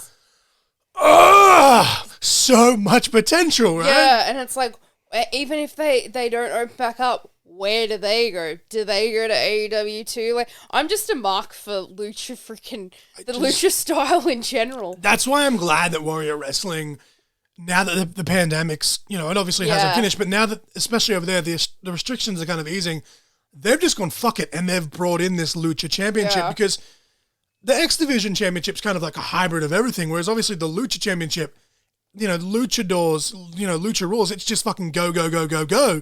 And all of these guys, that's their style. And it's like, the psychology in terms of American style wrestling, because that's, what traditional professional wrestling is, it's American style. But because, you look at it knowing full well that that's their style, that's their craft, and watching how fucking seamlessly, for the most part, they do it, it's just, it's a spectacle. It's just beautiful. Like, it's just an art. And we've talked about this on both podcasts, right? We both grew up massive fans of Rey Mysterio. Yes. I actually just rolled my R's that time, and that was a complete accident when I said that. But Rey Mysterio, and like, even still, he's still very Americanized because, he's learnt the style. But then you see him in that match I showed you, that was match of the week, I think, episode fucking 3 or whatever. The old one against Psychosis, right? Yeah. In ECW. That They were awesome. just fucking going nuts. Yeah. And they did that all over the world, like Psychosis, one of his biggest rivals. So you modernize that with guys like, Lince Dorado, Grant Metalik, and then, Fuego, Samurai de Sol, guys like, Aramis and Ares, Gringo Loco. Like, Yeah. Lucha, again, and we're in like a golden age, and this is a rant, but we're in a fucking golden age of professional wrestling. Look at how high deathmatch wrestling has got. Nick fucking Gage main evented AEW Dynamite against Chris Jericho. Yeah. Chris fucking Jericho against a deathmatch wrestler on national television. If you had told me even 5 years ago, let alone 10 years ago, that would happen, I would have told you were fucking nuts. And then you look at luchador wrestling. Yeah. And again, because of the age we're in, it's just climbing and climbing and climbing. And it's a fucking thing of beauty. Like the show we're about to, review after we finish this list, Wrestling Revolver, like the internet is just, it's a wonderful fucking thing at times. Like, yeah, you get haters, trolls, whatever, but Spoilers. if you use it, for good Yeah. instead of evil, I guess is what I mean. For stuff like this, it's just fucking amazing, and I can't wait to see. Even though we don't get to watch, CMLL or Triple R or whatever other Mexican promotions are out there, full, live or whatever, we can still see the updates, and the highlights and the this and the that. So the long story short of all of that was, I look forward to seeing where both of these guys go, as do you. Yeah. And just the potential of people that they can work with anywhere. Exactly. Because, we'll move on to the next one, but a guy that I just mentioned before, Laredo Kid, with his work in Impact. Yeah. Laredo Kid versus a Grand Metalik or a Lince Dorado. Two guys who really, they can do the lucha style or the American style. Taking someone like him under their wing and saying like, hey, what you're doing is great, but for an American style of match, move this here and put that there, right? Like, really teach him the psychology, and all of a sudden he's a master at both crafts. Yeah, well, you Crafts, look at, rather. like, she's very American, Sasha Banks, like, very American style, but she's been teaming with Kalisto. The lucha that she throws in, that she's learned from Kalisto, Samurai del Sol, it's like, it's fucking great. It's great. She's so fine-tuned now. And it was because, she had that passion for Eddie and stuff, and it's just like, yeah, I want to listen to lucha. Like, and then you can just see, like, just getting mentored how, like, good it can get, I guess. Yeah. But yeah, the next one on the list was Jeet Rama. Again, I saw the picture when they signed him. I can't picture him off the top of my head, but again, a guy that was signed. Who, where, what? Was he NXT or was he part of Jinder Mahal's group? No. So that wasn't that other guy? So that was Veer and Shanky. Oh, yes, because they got separated. I thought it was Veer one of them. on his own, and they're trying to That's build it right. up as a single star on Raw, but no. That's right. I thought he got released. I got the name. Yeah, I'd have to Google a picture of him to know. I remember seeing it signed, but again, Okay, yeah. they sign guys, they tick boxes, and then before he could even do anything, away with you. Yeah, it's a blank for me. I can't picture him. And then again, the next one on this one, the name sounded familiar to both of us, and I had to Google a picture because I wasn't sure. Once we saw the picture, that's when we both got pissed off. Yes. We're talking about luchadors, right? Here we go. The first ever female luchador, or luchadora, as they're called, Yeah. Katrina Cortez, and in WWE. Obviously, there's lots of, luchadoras out there. But for years, they have sat there and they've said, we want the next Rey Mysterio, we want the next Eddie Guerrero, we want this, we want that. We want a Hispanic star, right? Yeah. They tried that with Alberto, they tried it with Kalisto and stuff before he was released. Sin Cara, Angel they went through. Garza. Well, him and Humberto, I really hope they don't get released, because as a tag team, they honestly are great. They're actually fire. Katrina Cortez, you don't just want to tick boxes, okay? Yeah. But she's a female. She's a luchador. Not only are the actual Hispanic little girls, again, going to look at her and they're going to see a fucking superstar and inspire them. Women in general, but hell, even me as a guy, right? Yeah. She's Chilean, right? I think she's actually the first ever Chilean WWE superstar period. At least the first woman, Yeah. at least. And throw on top of that she's a luchador, she does a luchador style. That to me is inspiring because this is, someone who she's a woman. She's, grown up wanting to do this. She makes it to the main company. She has a unique look that no one in the history of that company specifically has ever fucking had. Yeah. You want your next Rey Mysterio. You want your next big star. Like and again, people are going to hate me for this comparison. She is WWE's Selena Gomez. Yeah. She could have been it. And she appeared on TV a handful of times as a jobber.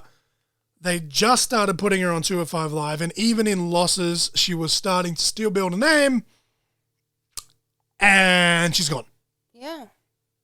There's not much to say about it, but it's just if, again, I hate saying, that she could be this and she could be that, because, I don't want to talk about, I don't want to come across like I'm just talking about, she's a token Hispanic woman, or it's the token gay person, the token black person, this and that, whatever. We get so mad when you watch, TV and movies and stuff like that, where they do that. It grinds my gears. Yeah. You know what really grinds my gears? But she really could have been that next Rey Mysterio, or at least not the next Rey Mysterio, but the first her. And as I said, for the crack record, but the little girls and stuff, especially, of the Hispanic, descent and stuff, that could look at her and be like, she's the same as me, right? Yeah. That's why I'm a big fan of Bianca Belair, because she's a fucking supremely talented woman, right? She busts her ass, she can wrestle, she can do promos, and that's what draws me in. But what makes me like her as a person is that she's aware that she's a black woman, right? And she doesn't shy away. She doesn't shy away from that. She's like, no, this is how I was born. This is what I was given. I'm going to make the best of this because I want to make sure all black people in general, little boys as well, but she specifically said, little black women can grow up and they can be powerful, empowered like her. So it's I look at Katrina Cortez being not only the first Chilean-born woman in WWE, but just straight up the first female luchadora in the WWE in history. You want your next Rey Mysterio, it's right fucking there. Exactly. And I'm pretty sure I just said that same sentence 2 or 3 times throughout that rant, but it boggles my fucking mind. For me, it's the nostalgia with Rey. It's I look at my little brother and he was obsessed with the mask and stuff, and it was just the whole gimmick was it's celebrating the, Hispanic culture, and it's she's bringing that from a female perspective. That's friggin' awesome. It just makes me so sad that they released her and didn't give her a chance. And again, I hope she goes to Impact, AEW, NWA, fucking somewhere. Yeah. Because I just, again, we only saw bits and pieces of her, but in ring, she could obviously do, the flips and the tricks, which is great, but she was barely coming into her own.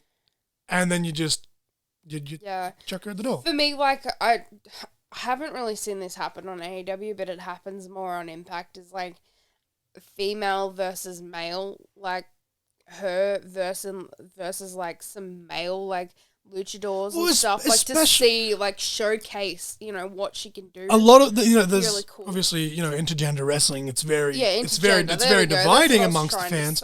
But a lot of the people, the reason they don't like it is because it's, this little woman's beating up a big man, and blah, blah, blah. And it's well, luchadors, for the most part, there's an even build there. Yeah. Her and, a guy like Aramis. Aramis might have a couple of inches on her, but height-wise and weight-wise, not that big of a difference, right? Yeah. So it's that could easily, That'd fucking... be cool. Yeah. In saying that, though, quickly before we go to the next one, because, again, we're always ranting on these ones. That's why it's a good thing it's my day off.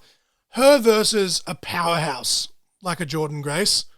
Yeah. Jordan Grace, now, she's shorter than Katrina, I believe. That's who I was thinking of when I was saying intergender. But, styles make matches. So from that perspective, having her do all the flips and tricks and Jordan just tossing her around and watching her land on her fucking feet like Spider-Man or whatever, that'd be some cool shit. So I hope that, a lot of people, it's more often in WWE, but as we said with, Kellyanne, now that she's back in Australia, she's calling it quits. How many fucking people have come through WWE they've made it to WWE, and then that's their dreams. That's everything they've ever fucking wanted. Yeah. And they just quit. They didn't get a fair shot. And I just hope that, being a young woman that's come this far, I'm hoping it makes her come out stronger on the other side, right? Yeah. The next one, I'm kind of relieved, and it's going to make me sound like a fucking dick, but Nia Jax. Yeah. She's one that everyone's like, oh, she's only there because she's The Rock's cousin and this and that. Well, I think this proves that wasn't the case. Yeah.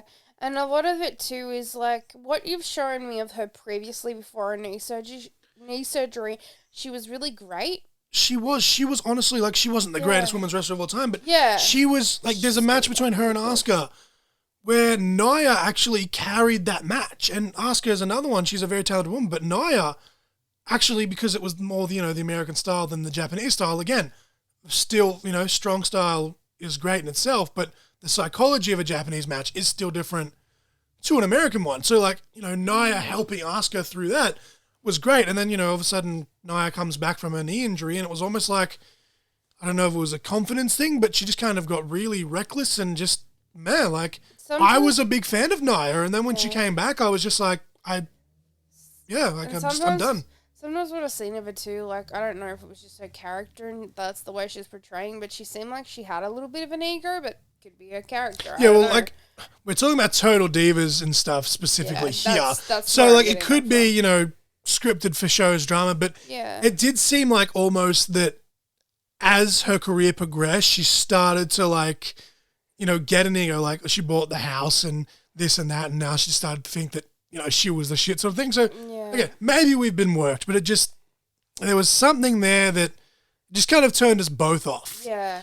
I do hope that, sorry, I didn't mean to cut you off. I do hope that if she does go somewhere else in wrestling that, she knuckles down to what she was before the knee injuries, because she was, as I said, she did have a bit of a spark there, and then, she just kind of fizzled out. I felt like it started to come back. It was a little bit reckless at the start, but when she teamed up with Shayna, which I thought was a really weird coupling, but then they really started to work. Like, they I think at first it was just because it was so forced with the way they put them together, because they were like, this is an odd couple. Everyone look at this odd couple.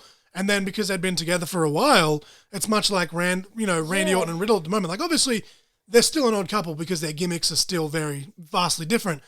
But once, you got over the hurdle of Nia and Shayna being a tag team, they're still both women powerhouses that just wanted to knock people out. It's like... Yeah, they started riffing off each other and going really well, and I was really behind that. Like, I started really liking them as a tag team, and then they broke them up, and it was kind of just like, This is probably one, it's like, I'm both not shocked and the most shocked at the same time, because, again, everyone's like, oh, she's The Rock's cousin, this and that. Yeah. That proved to not mean a fucking thing, but at the same time, she kind of hadn't been on TV, and she did just recently have that little incident with Charlotte Flair live on television. Like, people have said that, like, oh, it was a work, but I don't know. She damn near dropped Charlotte on her head with that powerbomb. Like, she just fucking went, fuck this bitch. That 1, 2, 3. Like, it was so stiff. It was kind of scary. Like, I'm not, as I said, I'm not the biggest Charlotte Flair fan in the world. I don't want to see someone get paralyzed, and that could have gone really wrong. Yeah, exactly. Yeah. Mia Yim. Yeah. This is another one. I knew. We were shocked. We were shocked that she got drafted. Yeah, I was shocked she got drafted. We were shocked that she got drafted as Mia Yim, not just Reckoning too, for that matter. Yeah. But again, it was a long time coming, I feel, and I hope, like, I'm not saying, hey, they should go everywhere together because they're a real life couple, but her and Keith on the indies in general, no matter what, and again, NWA specifically for Mia Yim, or if to go back in Impact now, she was in Impact a few years ago as the character Jade, I think. I think it was Jade. Yeah. She told me. And she was with the Dollhouse, like, and they beating up all the members. I think have her go back just as herself as Mia Yim, now that she has had that time to grow as a performer and whatnot. Because I feel like looking at either the NWA Women's Division or the Impact Knockouts Division, she fits in perfectly on either of those. Yep. And her versus someone like Deonna Purrazzo, who in the last year and a bit has come so much into her own, facing someone like Mia, who, although she hasn't been in the spotlight as much in the last couple of years, she's still, very much, she's almost in that veteran status in her own right, is Mia.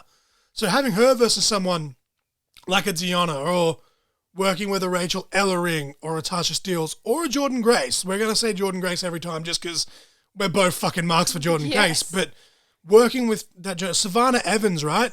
She's just come in as, Tasha Steele's bodyguard sort of thing. Yeah. She's very green, but she has the fundamentals down. Working with someone like a Mia Yim could fucking benefit tenfold. Yeah, for sure. Which is another reason why, the aforementioned people here of, Taya, Frankie Monet, seeing her go back to Impact and work with someone like that would be great. Yeah. Mia Yim versus Mercedes Martinez again, this time with no fucking chains, restrictions, like just go out there and wrestle to your fucking heart's content. Go hammer and tongue, like you like to say. Like, that's the shit that I love. Like, just let them fucking wrestle. And the last one on this list, before we go into the Wrestling Revolver, Eva Marie. So, kind of knew this was going to happen. It just annoyed me because they just released a lot of good talent. Then, I don't know how to say it without seeming mean, but I'm not. They released all of these talented people that could have done so much to sign her to a multi-million-dollar fucking contract because she had a big social media following that she wouldn't have had in the first place without WWE in the first one when they released her in the first place. Yeah, and then she had got all these businesses, and then it was and it was rumored that she was on the sidelines and she's gonna go do movie stuff, and then she's gonna come back. But it's she barely did anything anyway. Doudrop carried her the whole way through her return. Which is one thing I was actually talking to Sean about this morning. If anything, at least Eva Marie returning to the WWE served its purpose. It got Doudrop over. Yeah. I still hate the fucking name. I still wish she'd be Piper Niven. But, she has gotten over so much with the fans. Yeah, I swear someone, either it's rumored or it was an interview she did or something the other day, but she's she thought Doudrop was just going to be a temporary thing. So now she's kind of oh. I seen something about that somewhere the other day. But yeah, I think, is there anything else you wanted to talk about with Eva Marie? No, not that I can think of. I think that was pretty much it. I just wanted to touch on that. Yeah, I think that's pretty much it. But, as we said, at least she got Piper Niven over, right? Yeah, exactly. Yeah. Alright, well, I'll go into the match of the week before we get into the review. We'll try not to, yabber too much for the review because we're almost 2 hours in already, and that'll probably take half an hour to just cover that. But the match of the week this week is an absolute banger. It's one that I actually haven't shown you, so shame on me. There was an Instagram post earlier this week by Impact Wrestling stating that on that day in history, AJ Styles defeated Chris Sabin for his 6th and final X Division Championship, which was also a great match in its own right, but again, it's Chris Sabin and AJ Styles. You can't go wrong there. But it made me think about AJ Styles and his Impact Wrestling, division tenure specifically, and that led me to a pretty obvious match. And I think most hardcore wrestling fans, and I mean hardcore as in super fans, not the style, obviously, but most hardcore wrestling fans, and I'm kind of inclined to agree, it's pretty hard to argue if I didn't agree, that this may be the greatest triple threat match of all time.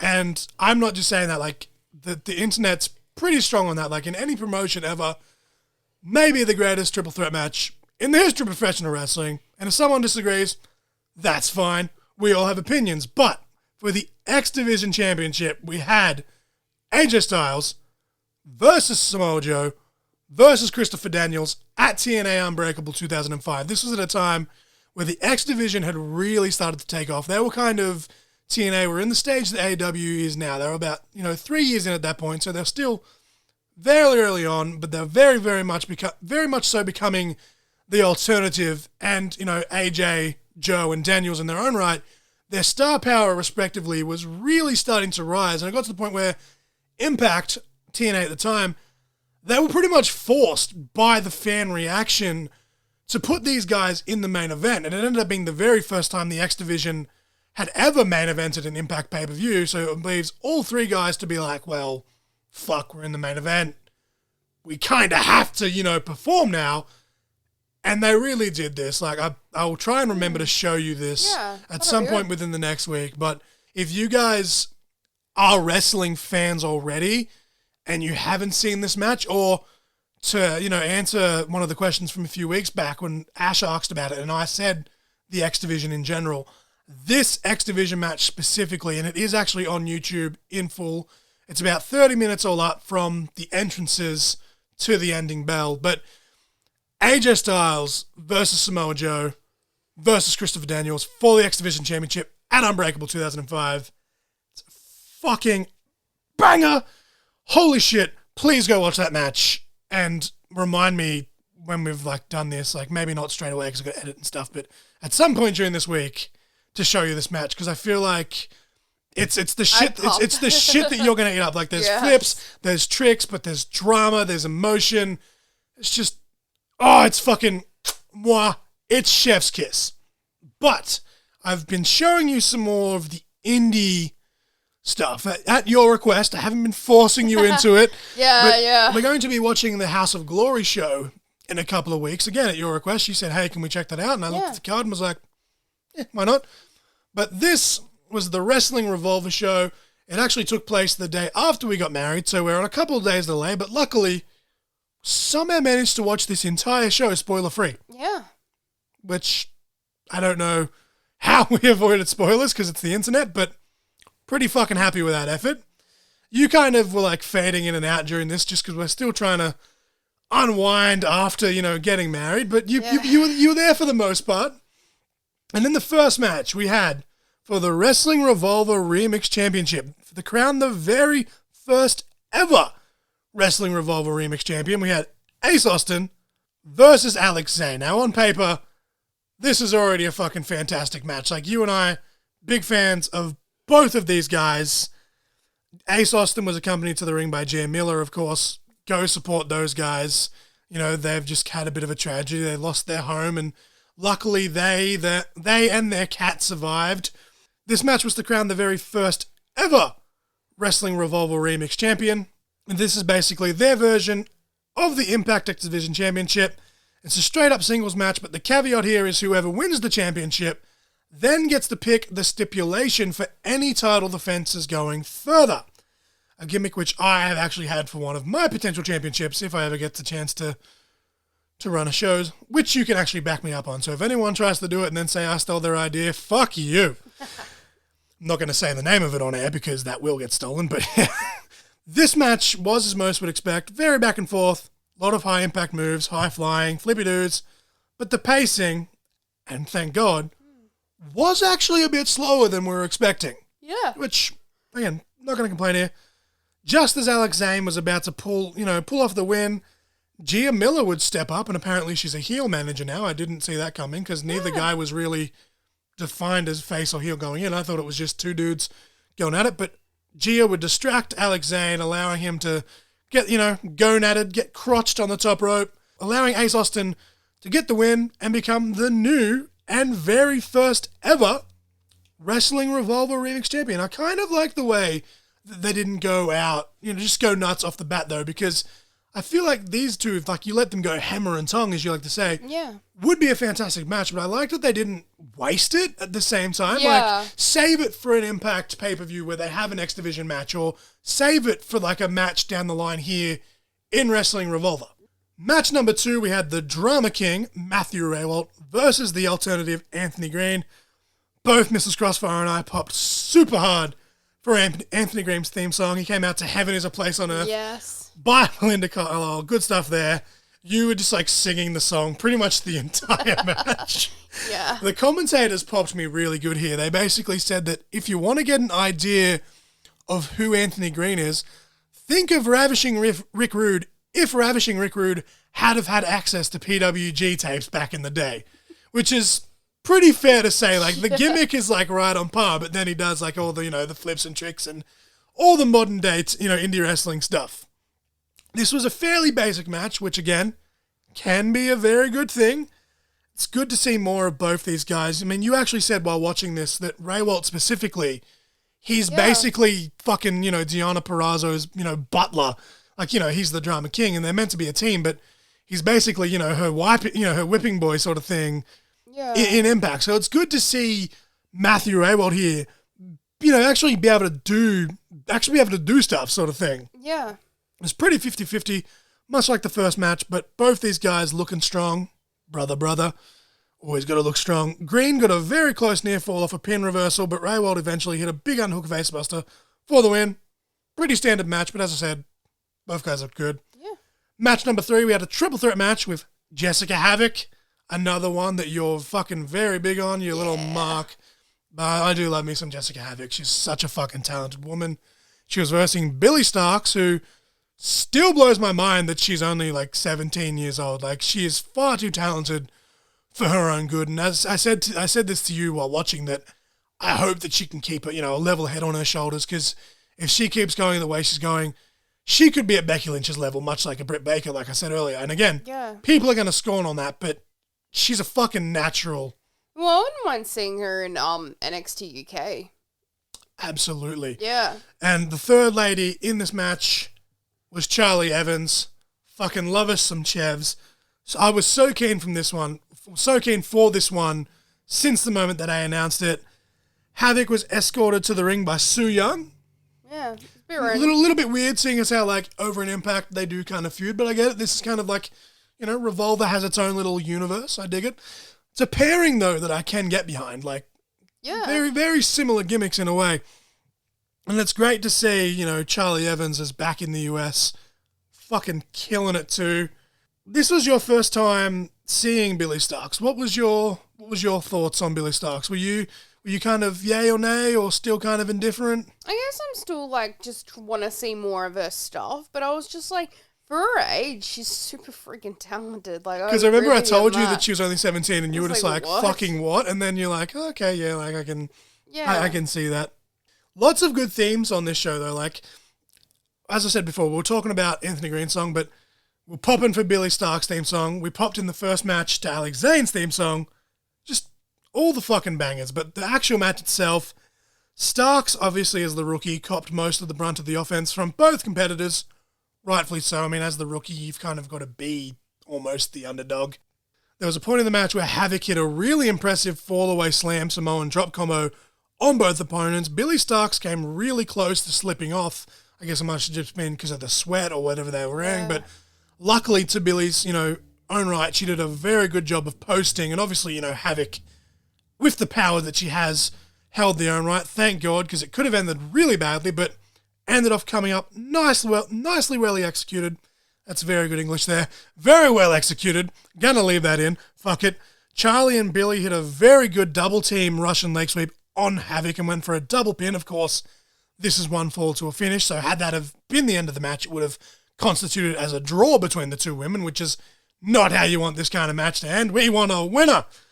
Charlie hit a big-time German suplex on Billy, which looked really brutal. It looked like she hit her head, but I think it was just because she had long hair. She seemed to be fine afterwards, so I'm assuming that was the case. But after some nice back and forth, Charlie Evans and Billy Starks would try to double superplex Havoc from the top rope. Havoc would fight out. And after Billy Starks had kicked out of a tombstone earlier in the match, making her look good, Havoc got the win with an avalanche tombstone piledriver, which I just exclaimed, oh fuck, because it looked brutal. But Havoc did a fantastic job of protecting Billy on that one. And kudos to Billy for holding on as tightly as she did, because someone for her experience, maybe shouldn't have been taking a bump like that, but came out looking really good. All three women in this match hugged it out after the fact. Pretty standard match again as well, minus the finish, but all three women, I feel, they did really good. Yeah.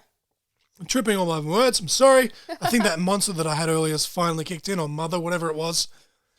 And match number 4 was like all my favourite energy drinks rolled into one. We had a sudden death scramble. We had Warhorse versus Madman Fulton versus Ninja Mac versus Sam Beal versus JJ Garrett versus Crash Jackson. Lots of names there. Matt Raywalt would rejoin ringside after his victory against Anthony Green earlier in the night. Caleb with a K would come out and just added himself to the match, because that's what you do in professional wrestling. Came out to that fucking song that you're obsessed with from TikTok. I was again excited because it was like, ooh, someone that's not just kind of being a valet, like for Tennille Dashwood, actually getting to see him wrestle like, for like a bit, because it's been a bit, like he's been doing mainly like comedic kind of matches, but Unlike Raywald in Impact, Caleb's still like killing it as the photographer role.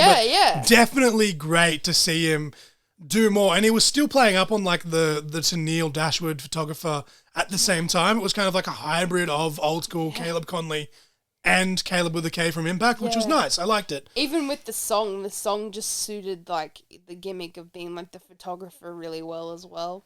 But yeah, Ninja Mac would try and jumpstart it, went to do some crazy flippy-doo onto Caleb as Caleb was getting in the ring. Caleb just kind of sidestepped him like, what the fuck's wrong with that guy? Ninja Mac just fucking face planted. And that's how the match started. Everyone was just doing the typical, dive on you spot. Crash Jackson took out, half of the competitors. Then we got a nice comedy spot with Madman Fulton, Warhorse, and Sam Beale. They were comparing who had the best hair. And then they had like a headbang off and ended with Warhorse and Madman Fulton just launching Sam Beale out of the ring. And then we had the old everyone stand in a huddle spot and Warhorse was chokeslammed onto the pile by Madman Fulton, and then eventually just broke down and everyone attacked Madman Fulton.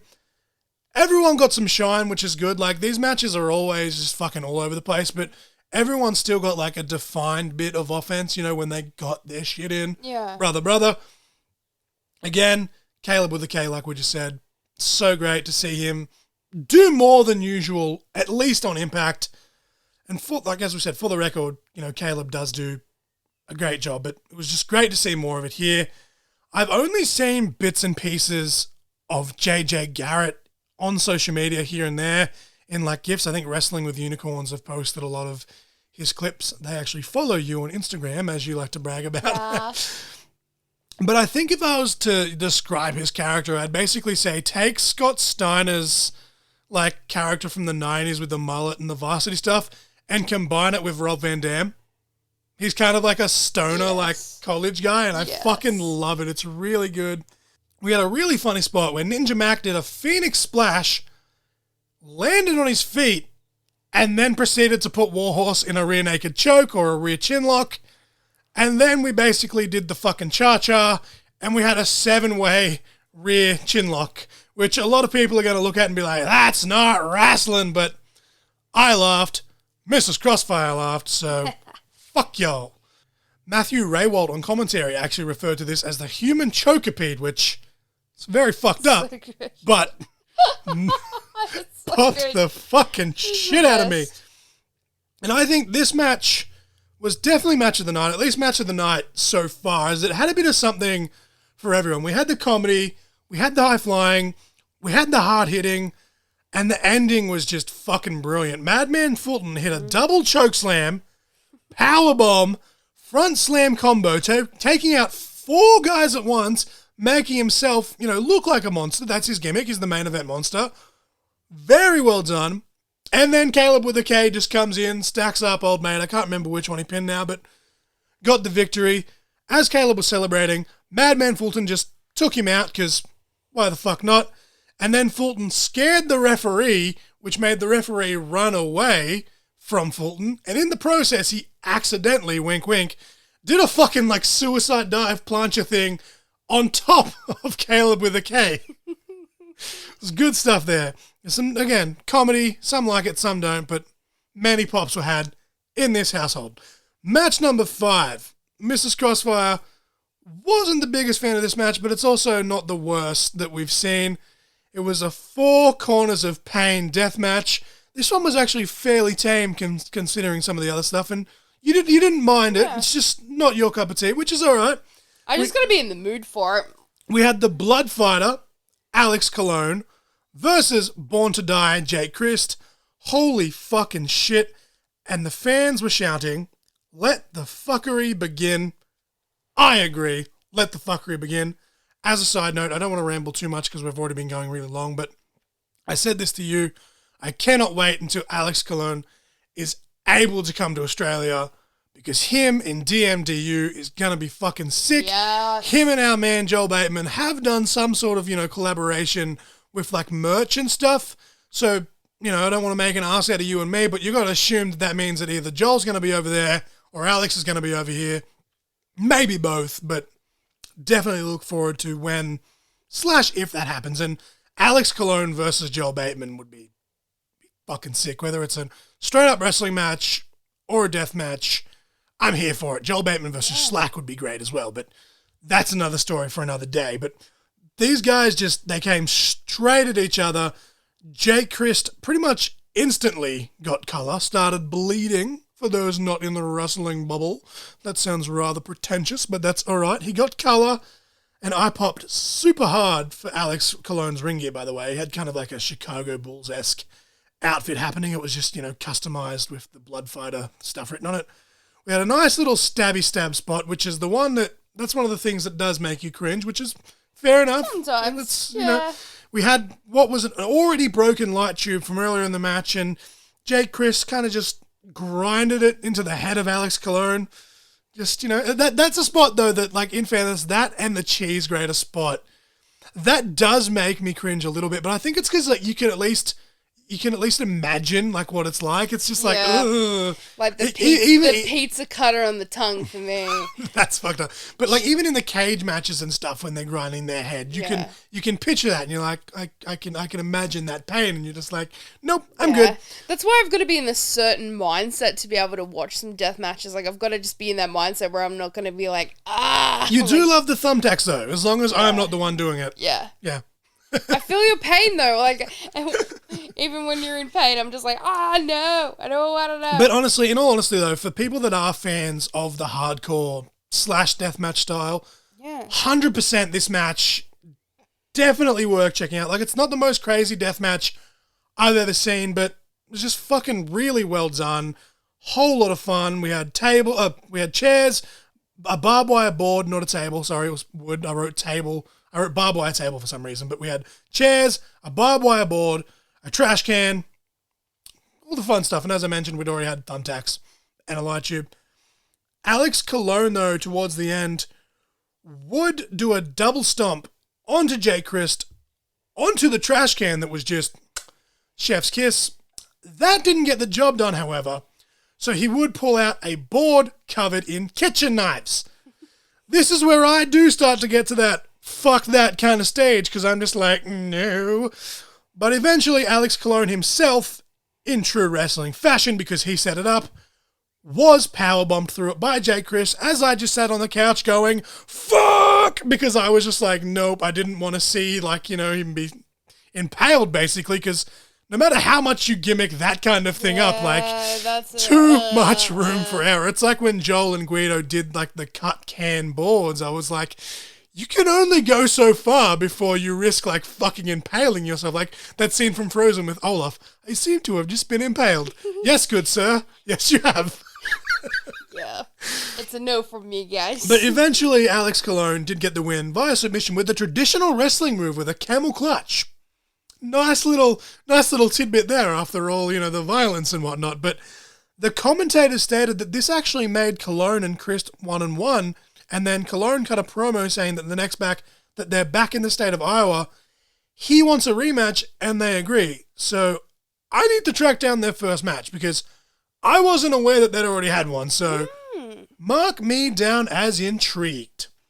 But on the Fight TV, stream during the intermission for the show, they showed JT Dunn versus Killer Cross, aka Carrier Cross in WWE. It's funny how only just a few days later that did not age well. Yeah.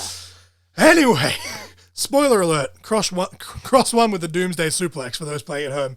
And then we had Man Scout versus a tent.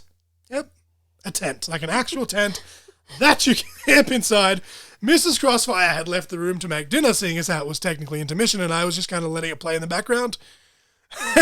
You walked back in. Fuck? What the fuck is this? I don't know what this is, but I fucking love it. And just the way that you delivered the what the fuck, it just popped the shit out of me, and it made what I was watching even funnier than already win. And again, for those playing at home, Man Scout won after hitting a Canadian destroyer on the tent. But back to the actual show at hand here. Match number 6 for the vacant Wrestling Revolver Tag Team Championship. we had the reuniting Eddie Edwards and Davey Richards versus Infrared, Logan James, and Tyler Matrix. This was my first time ever seeing these guys. They did have a very good pre-match promo, though. And the way that I told them apart was Logan James had short hair, Tyler Matrix had long hair. For some reason, when I looked at the names on paper, I imagined the two like switched. For some reason, I thought Logan James was the long-haired name. I don't know. It's kind of like a generic creator wrestler name with all due respect. But in my head, I just pictured that. But yeah, Logan James had the short hair, Tyler Matrix with the long hair. And of course, the Wolves here reuniting for the first time in quite a few years. I think it's about 5, maybe 6 years. Originally, they were meant to be facing Sami Callihan and Jon Moxley, who were also going to be reuniting for the first time in a decade, which we've talked about it here on the pod. The first episode you're on, Sami broke his ankle, so he's out for quite some time, unfortunately. And that's how Infrared were added to the equation here. I popped so hard, though, for seeing the Wolves come out and hearing their old Impact theme song again. I've said before, I'm not overly big on Davey Richards, but as a tag team, him and Eddie Edwards, they're fucking magic together. Like, this was your first time seeing the Wolves, and even this match was pretty basic, but even you were like, they're doing some pretty good stuff here. But I'm kind of an Eddie Mark too, so it's kind of like, True, and as am I, but just seeing the Wolves back together and having the old theme song, and obviously, you haven't seen their old stuff as the Wolves in Impact, so you were just kind of like, oh, it's the theme song's a banger, and I'm like, yeah, it is, and I'm like sitting here like a fucking 12-year-old with goosebumps before the match had even started. But what was your thoughts? Like, you, much like myself, you're a sucker for tag team wrestling, specifically tag team wrestling when it's good. What was your thoughts on Infrared? Were they good, bad, or are you still kind of indifferent on them, much like with Billy Starks earlier in the night? I guess probably still a little indifferent because I haven't seen a lot of their stuff, but they carried pretty well in the match, I'd say. Yeah, well, that's what I thought. Like, it was a pretty standard match, at least by indie wrestling standards. But I was thoroughly entertained. I enjoyed it the entire time. I pointed out to you while watching this match that Matt Raywalt, he's a great wrestler, but in his own right, he's really come into his own as a commentator. And it really shone through, especially in this match here. Like, he did, commentary in 205 Live when he was Aiden English in WWE, but he's really mastered his craft, which, as someone that, basically was forced into being a commentator because I couldn't wrestle anymore, like, obviously, it was something that I have always wanted to do, but as someone who's, a commentator in their own right, I really appreciated that, you can obviously tell that he's put in the effort to get better at that specific craft. Yeah. Like, a lot of wrestlers will be like, oh, yeah, sure, like, I'll do commentary just so that I'm on the show, and, they'll basically try and get themselves over. And there was a couple of times where, when the heels were doing stuff, he's like, well, that's why I do it, because I want to win the matches, blah, blah, blah. But he never went out of his way to put himself over. He was calling the match as he should have. Yeah. And it was fucking great. His voice was really clear and concise. It just really suited, like, the typical, like, commentator voice, I guess you'd say. But yeah, I think overall, for a relative unknown team, Infrared, they were pretty impressive. Like, I still want to see more before I decide whether I am or am not a fan. Yeah. But they did, like, the most basic thing, but yet it looks so cool at the same time, where this was cool. The assisted stomp, where usually the person doing it, they'll have a surfboard and they'll deliver the stomp, but Tyler Matrix had the surfboard on Davey Richards, and then Logan James came over and did a rebound springboard stomp, which, again, it's just a stomp. It's so basic, but the timing and the execution, it just looked fucking sick. Like, it was good stuff. I thought it was good. But eventually, the Wolves would get the win after Tyler Matrix got a "you fucked up" chant because he tried to exchange strikes with Davey Richards, and Davey just chopped him like a little bitch. We had a brainbuster roundhouse combo a la Kyle O'Reilly and Bobby Fish. So the Wolves retain to become the new Wrestling Revolver Tag Team Champions. As I said, pretty standard match, but still good. The Wolves cut a promo after the fact stating that when Sami Callihan is back from injury, they want the Switchblade Conspiracy. Match number 7, we had Danhausen, no swearing, versus Everett Connors for the first time ever, or first time ever Hausen, as it said on screen. The fans were very behind Danhausen here. Very nice, very evil. Danhausen. Fucking love that he comes out to the tequila dance, but it's like edited. Good stuff. Danhausen with his usual playing to the crowd before Connors took over, much to the disapproval of the live crowd. Everett, very impressive here though in his own right. Danhausen would hit his trademark German suplexes and then fill Connors' mouth with his infamous jar of teeth. Still grosses me out. Ew, I don't care if they're fake teeth. Not okay. Hits a big bicycle kick, but Everett Connors would kick out to his own credit. And just as Danhausen would attempt his GTS that he calls very evil, or good night Hausen as they say on commentary, Everett Connors slipped out, went to work, got all his shit in, got his shine in, made himself look strong, brother. But eventually Danhausen caught Connors out of nowhere Hausen with a big cutter, RKO, call it whatever you want, following up with the very evil, the GTS for the win. Again, standard match. It was there mainly to get, Danhausen over, pop the fans. But Everett Connors played a very good part in that match. Match number 8, we had the Wrestling Revolver World Championship.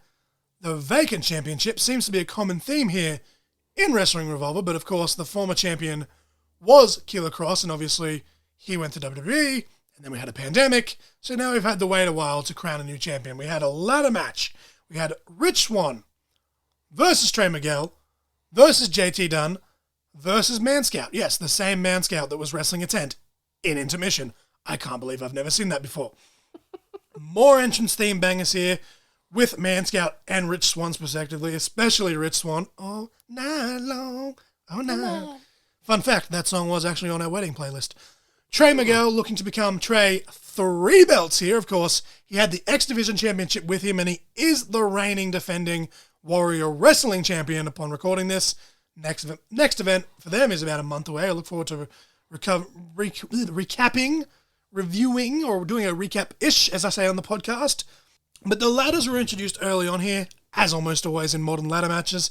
Man Scout just throwing all of his opponents around, and they just happen to accidentally on purpose land on the ladders. Action went all over the place. At one point, Trey Miguel was tombstone pile-driven onto a chair that had been set up by JT Dunn, to which, again, I was like, fuck, because, if the chair's laying on the ground, fair enough, but we saw what happened with Eddie Edwards with the baseball bat, right? When Sammy hit the chair, because it was set up, it kind of, it could have gone bad. Luckily, the chair was gigged properly, and it just kind of crumpled as it should have, but the execution and it looked fucking devastating. It was really cool. But Man Scout brought out Wrestling Tent. Yes! I'm already a fan of Wrestling Tent. I believe this was actually Wrestling Tent Junior because it was a green tent. But he brings out very informative here. Brings out the Wrestling Tent, hits a Death Valley driver to JT Dunn through a wooden board in the corner. But JT Dunn got back up and he powerbombed Man Scout through the tent. By God, through the tent. That man has a family. I think that tent has a family as well, by God. He killed Wrestling Tent, damn it. Who says wrestling can't be fun, honestly? For a lot of guys, on this card you didn't know, we were just losing our fucking shit. I was so invested in the tent. All I could say is, think of the baby tents. Will somebody think of the children? Not the children. Not the gumdrop buttons. Anyway, the comedy was all over the place, and that continued when Rich Swann would superkick JT Dunn's manager in Phil Stamper. Basically, he interfered. Matthew Raywald's like, I'm sick of this dude. Kick him in the face. And right on cue, Rich Swann just bang fucking super kicks him, which popped the shit out of me. Rich Swann would hit a Canadian Destroyer to Trey Miguel through a board, which took him ages to set up. It just kept falling over. It was almost like Rich Swann was having a wrestling match with the board. The board's like, fuck this. If the tent can wrestle, so can I. But yeah, eventually he sets it up. Canadian Destroyer. Pretty cool. But then hilarity would ensue again, and I don't think this was intentional because it came across very fucking awkward. It was very scattered looking, like, what? Rich Swann was trying to untie the title belt, which they had suspended by a rope. Whoever did that whoever did the knot up clearly went to Boy Scout camp. Maybe it was Man Scout himself. It might have Who been. knows? Who knows? But he couldn't get the fucking knot undone. So Jay Chris comes back out, hands him a box cutter. The knot was that thick that the box cutter broke. And then finally, I think the referee or someone handed Jay Chris a pair of scissors to hand to Rich Swann, and Rich Swann just cut the rope with a pair of scissors. And all the while, the other wrestlers are trying to do stuff, and I'm just like, fuck, because Trey and JT Dunn are fighting, and I'm like, if they fall and they hit the ladder while, Rich Swann has that box cutter in his hand, I was just like, all of these things going through my head. I was like, obviously nothing bad happened because, nothing, obviously we watched it a few days after and we didn't see anything in the news. So I'm like, he's fine. But in the moment, I'm like, oh my God, oh my God, oh my God, oh my God, oh my God. It's like Rich Swann loses his finger at a wrestling event. Like, fuck. But eventually, he cut the title down. But Infrared would come back out. Apparently, they're definitely heels now. They've aligned with JT Dunn. Took out Rich Swann. Out comes Larry D, which Larry D. Low key, that was a pop for both of us. Again, big dudes that shouldn't do what big dudes shouldn't. Such a fucking talented guy. Has his own wrestling school. Does seminars all over the place. He came out to help Rich Swann, but swerve, bro. He attacked Rich Swann, and we were just like, no. Larry D, why? Why, Larry D? Why, Larry, why? Yes, it was kind of obvious the way that they did it, but I think just because we've been watching wrestling for so long, it's like, you can't expect it. We were getting the vibe. But it was so very well done. Larry D, apparently JT Dunn's bodyguard or something to that effect now. But some good stuff there. Rich Swann is the new champion, but JT Dunn is on the hunt, much like the Wolves are for Sami Callihan when he comes back. Let the hunt begin, but match number 9 / the main event. And this was a very short match considering, but very, very enjoyable. We had an Iowa street fight. We had Jon Moxley versus Jimmy Jacobs, a match that was a decade in the making. Again, another one that since they announced it, so fucking keen for. Real quick though, we've mentioned Mox a couple of times throughout this, and we just want to mention a quick shout out here, weird recording conversation. I'm not the biggest Jon Moxley fan in the world, but just as a man, as a human being, all, the well wishes and thoughts and prayers, if that's what you believe in. If you don't, keep your mouth shut. For Jon Moxley, he's checked himself into rehab for, his alcohol abuse issues, and I just hope he gets the help that he gets the, the help that he deserves, sort of thing, if that makes sense. I think I just tripped over my words trying to say that, but we hope that he comes out on the other side, because, I'm not as I said, I'm not a fan, but he's a talented dude, and at the end of the day, he's a husband, he's a father, I don't know. Yeah. He's starting to grow on me. I'm starting to become a fan, but we don't need another Dark Side of the Ring episode. No. We do. They're great episodes, but leave them being on stuff that happened in the past, right? We don't need a new topic. We need to tag him in. We need to, look after our new wrestlers. If any of you guys, CM Punk cut a promo on AEW this week, if anyone's struggling, and I know it's cracked record, but reach out. It is okay to not be okay. Whatever it is, if it's drinking, drugs, maybe you're like me and you binge eat and you put on 30 kilos. That's okay. Just talk to someone. It's all right. It's all good. But just thoughts, prayers, well wishes, best wishes, condolences. Oh, I don't know. Does condolences work? I don't know. But we're pulling for Jon Moxley to come through this. But you weren't very familiar with Jimmy Jacobs. Did Jimmy Jacobs leave an impression on you? Yes. I want to see more. This is my I guess you could say, debut of watching him. So it was kind of he lived up to the hype. He's one of those guys that is a prime example of, it's all well and good to be a deathmatch wrestler, but you need your fundamentals. Even without the deathmatch stuff, his psychology and timing of he's just so fucking good. And a lot of people such as yourself that have been wrestling fans for the time period that they have, they wouldn't know that because, he went behind the scenes and he was a producer and a writer and this and that for WWE and Impact. So it's they've never seen him in the ring. They don't know that in the early days of CZW, Ring of Honor, he was in those matches busting his ass, working all around the country, all around the world. And it's just so awesome. And I said this to you, we don't want to wish injury on anyone, especially someone like Sami Callihan, who I'm a fucking massive mark for. But if he hadn't have been injured, this wouldn't have happened. I wouldn't have like, seen and as I his said, match. like, you weren't familiar with him, so you weren't aware that this was a decade in the making. But for those of us that are just like fucking clinging on to anything and everything, I was just like, oh my God. Like, a lot of people, you know, they swear for the sake of swearing in promos and they do stupid shit. Oh, that promo he cut before, though. He bladed just for the simple fact of doing it, but it's like, I've been out of the game. I've been doing this. And he went on to talk about, you know, the promoting, not the promoting, the producting and the writing and the da-da-da. Yeah. And you got to ask yourself, am I still prepared to bleed? And then it goes to like an edit sort of thing where it transitions to him. Obviously, it doesn't show him blading, but it transitions to him and he's standing there and he's covered in blood and he just cuts this passionate promo about, I already am bleeding. Like, I've been bleeding from the inside and now it's oozing out and blah, blah, blah.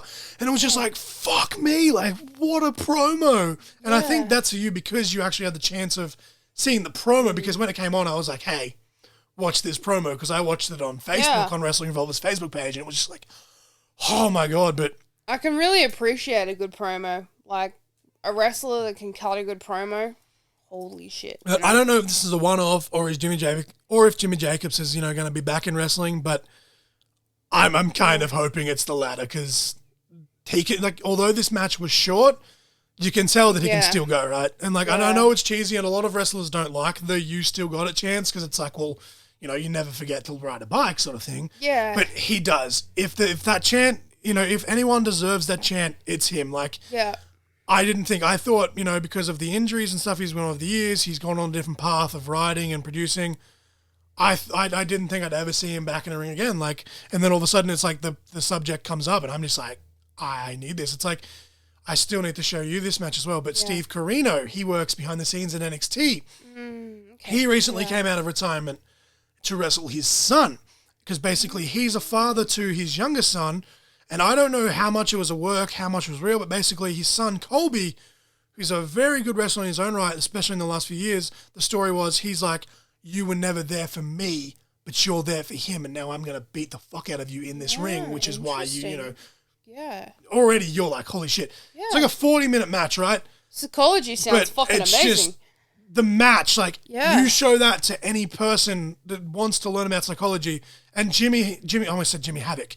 Jimmy Jacobs is very much that type of wrestler as well. Like, he's just so fucking good, and I hope that this isn't a one-off. But if it is, it's definitely one hell of a hoorah, even for as short as it was. We started off with a golden fork, and Jimmy Jacobs got the fuck gouged out of him by Mox.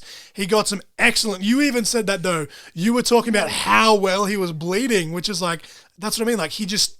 I don't know how you become an expert at bleeding, but he has, and the color, the juice, whatever wrestling term you want to use, it was just fucking fantastic. Like, and it was all like... It all kind of stayed on the one side of his face as well, so it was like light side, dark side. It was just... so visually fucking pleasing. I'm trying to think of the match, but it brought me back to Triple H, when Triple H was just covered in blood that time. And Triple H is another one that... I can't think what I don't know. He match just it bleeds was. well. And I guess, you know, that's something that he took from, you know, Ric Flair. 'Cause Ric Flair, you know... Oh my God, there's all the memes about how many times, you know, Ric Flair and Dusty as well, like, they just blade for the sake of blading, it seemed. But, you know, Cody does it, which shits me, because he bleeds in nearly every match. And it's like, you're taking away from the effect. But Cody's older brother, Dustin, every time he blades, it's like he somehow mastered the art of blading. Like, when he bleeds, it looks so visually fucking pleasing. But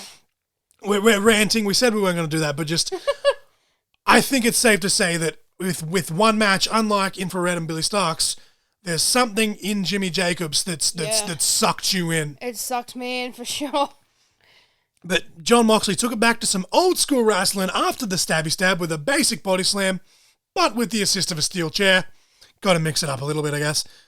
Jimmy Jacobs would pull out his trademark railroad spike, or the 8-inch nail, gave Moxley a little receipt of his own. Jacobs tried to choke Moxley out with a guillotine, and Moxley countered it by just fucking launching him. I don't even know what you'd call him. He like lifted him up in a suplex, but then kind of like flipped him into like a modified powerbomb. And he went through the barbed wire, board in the corner, and it broke so fucking beautifully. The only thing The was way his body crumpled. yeah, it just looked so sick. Yeah. And then Moxley lifted him up for the Death Rider / Paradigm Shift DDT. Call it what you want, it's the same move. The only thing was, Jimmy Jacobs still had a bit of barbed wire stuck to his ankle, like when he landed, and it kind of ripped out. And it was like, ooh, but luckily both men were okay. Moxley cut a very fired up promo after the match, showing respect to Jimmy Jacobs, and once again calling out the Wolves. Of course, the Wolves called them out earlier.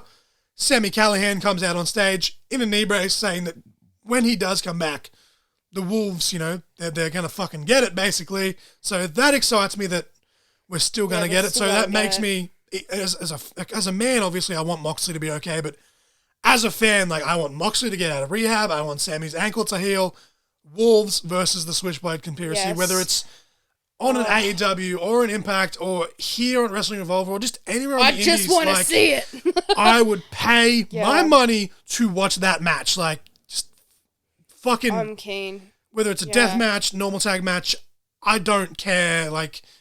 Those two teams, styles make matches, right? You've got the technical wrestlers, in Davey Richards and Eddie Edwards, who can brawl as well, against the straight-up brawlers in Sami and Mox, who have that little bit of technical wrestling. So it's everything kind of goes hand in hand almost. But overall, pretty good show in my opinion. I've tripped all over my words. We've been recording for a while. My apologies. What was your thoughts on your first exposure to Wrestling Revolver? I think it was pretty good. I want to see more of it. That was my first one that I've kind of seen, my first show that I've actually seen. And I was I wouldn't mind watching more. Yeah. Well, it was a pretty good card. Again, we talked about, blessing in disguise about Sami being injured. In a way, you've got to think, because he's on the sidelines now, do we get more Wrestling Revolver shows? Because he has more time on his hand. He could, book more cards and stuff. He has a great fucking wrestling mind, and you can listen to any of his interviews and you know that. And that's why a lot of people say that he has an ego, he's this, he's that. It's just that he's passionate about the art that he produces. It reminds Sounds me. like someone I know. Yeah, I was not going to mention names. It reminds me of someone else that I know. See, you can say it, and that's not me fishing for compliments either. That's just me knowing that I know my shit, and if that makes me sound arrogant, vain, then fucking so be it, right? I don't know how many times, since dating you, I've heard people say you have an ego, and I'm like, I don't know. You're not around him as much as I do. He actually doesn't have an ego. He's pretty freaking passionate. I fucking hate myself, but I know that I know wrestling. We fucking live and breathe it, man. But yeah, we're looking forward to watching the House of Glory show in a couple of weeks' time, featuring Amazing Red versus Will Ospreay. I'm expecting that to be a lot of flippy doos, but in saying that, with Ospreay's current heel persona, and he's not doing as much flippy shit, I'm looking forward to seeing the dynamic even more. It might even be better than the first match, to be honest, because it's old school, but having a defined heel, face, good guy, bad guy, the psychology is instantly so much fucking better. And that for me, and I've said it, and I'll say it till I'm blue in the face, I don't care how many times you guys have heard me say it, I will take a 3.5-star match that tells a story over a 5-star spot fest. It's that simple. Well, see, I haven't seen much of Ospreay, but I see him as he's this young guy. A lot of the stuff you have seen, though, was a young Ospreay. A young Ospreay, very fast-paced. It'd be interesting to see him slowed down a bit and see, a heel Ospreay and see how he is. Was it Wrestle Kingdom this year, at the start of this year, or was it last year where he faced Okada? I think it was this year. It was just before I had to cancel my New Japan subscription, because we were on actual budget cuts here, which we talked about before, but that was kind of as he was transitioning into heavyweight, and it wasn't as fast-paced, but he was still doing some cool shit, so it's it's good to see, so I'm looking forward to that, but overall, I'm not going to say it's the greatest indie show ever, but it was probably still about a 7 out of 10. It's pretty good. What do you reckon? I thought it was about a 7. If we were going to go, on a star rating, 5 stars being the max, we're not going to break our own scale because we're not Dave Meltzer, I'd probably say it was about a 3.5 half-star show, which, people are going to say, oh, that's average, but there's still some good stuff in there. I enjoyed it. Yeah. I'd be lying if I said I wasn't disappointed that the main event ended so suddenly, because I actually had to rewind it because as we were about to kind of record, sort of, as we're about to record, as we're finishing my notes, the mailman came and he dropped off my Eddie Guerrero pop vinyl, which I'm very happy. It's already on display. I went to put that in our room and I heard the bell ring and I was like, fucking what? So I had to come back in and rewind it, and it was just, like, yeah, it's finished. But what we did get, it was really good. So I think about 3.5 stars if we're going to rank it on a star rating. Yeah. 7 out of 10. See, if it went longer, I probably would have. Like, I'm not usually one of those guys like everyone's like, oh, the main event should be half an hour, and it's like, no, but if it had just been that bit longer, tiny, like fucking 2 minutes even. But at the same time, the fact that it did end so quick was like, I didn't see that coming. Yeah. But yeah, we look forward to maybe even getting you back on to review the House of Glory show, depending on how it goes. Yeah. But Mrs. Crossfire will be back in 2 episodes' time. We need to start writing because we're going to be doing a Fantasy Survivor Series card for episode 20, for episode 25. So it'll be 2 episodes' time. We're very keen. I can't wait to see actually like what you're at, because like we have very similar opinions, but I feel like our cards are still going to be different at the same time. So it'll be interesting to see, who has like the better overall card, who has the best opener, who has the best main event. Not that it's going to be a competition, but just I want to have some like healthy competition now that we're married, Yeah, well, it's going to change. Some of my ideas for the card have been released. Woo! Oh, really? Yeah. I was going to bring some NXT talent in, but here we are. We did say that as a rule. Like, we're going to do Raw and SmackDown, but if you wanted to bring NXT in, like... I was going to bring a couple little spicy bits in, but here we are. My one NXT guy that I do have in mind is still there as of recording this. Let's hope he's still there by the time we put that out. But if you really wanted to, like, it's a fantasy card, you can still put him in there. It's fine. But that's going to bring us to a close. We've been talking for about 2.5 hours. Sorry we waffled on.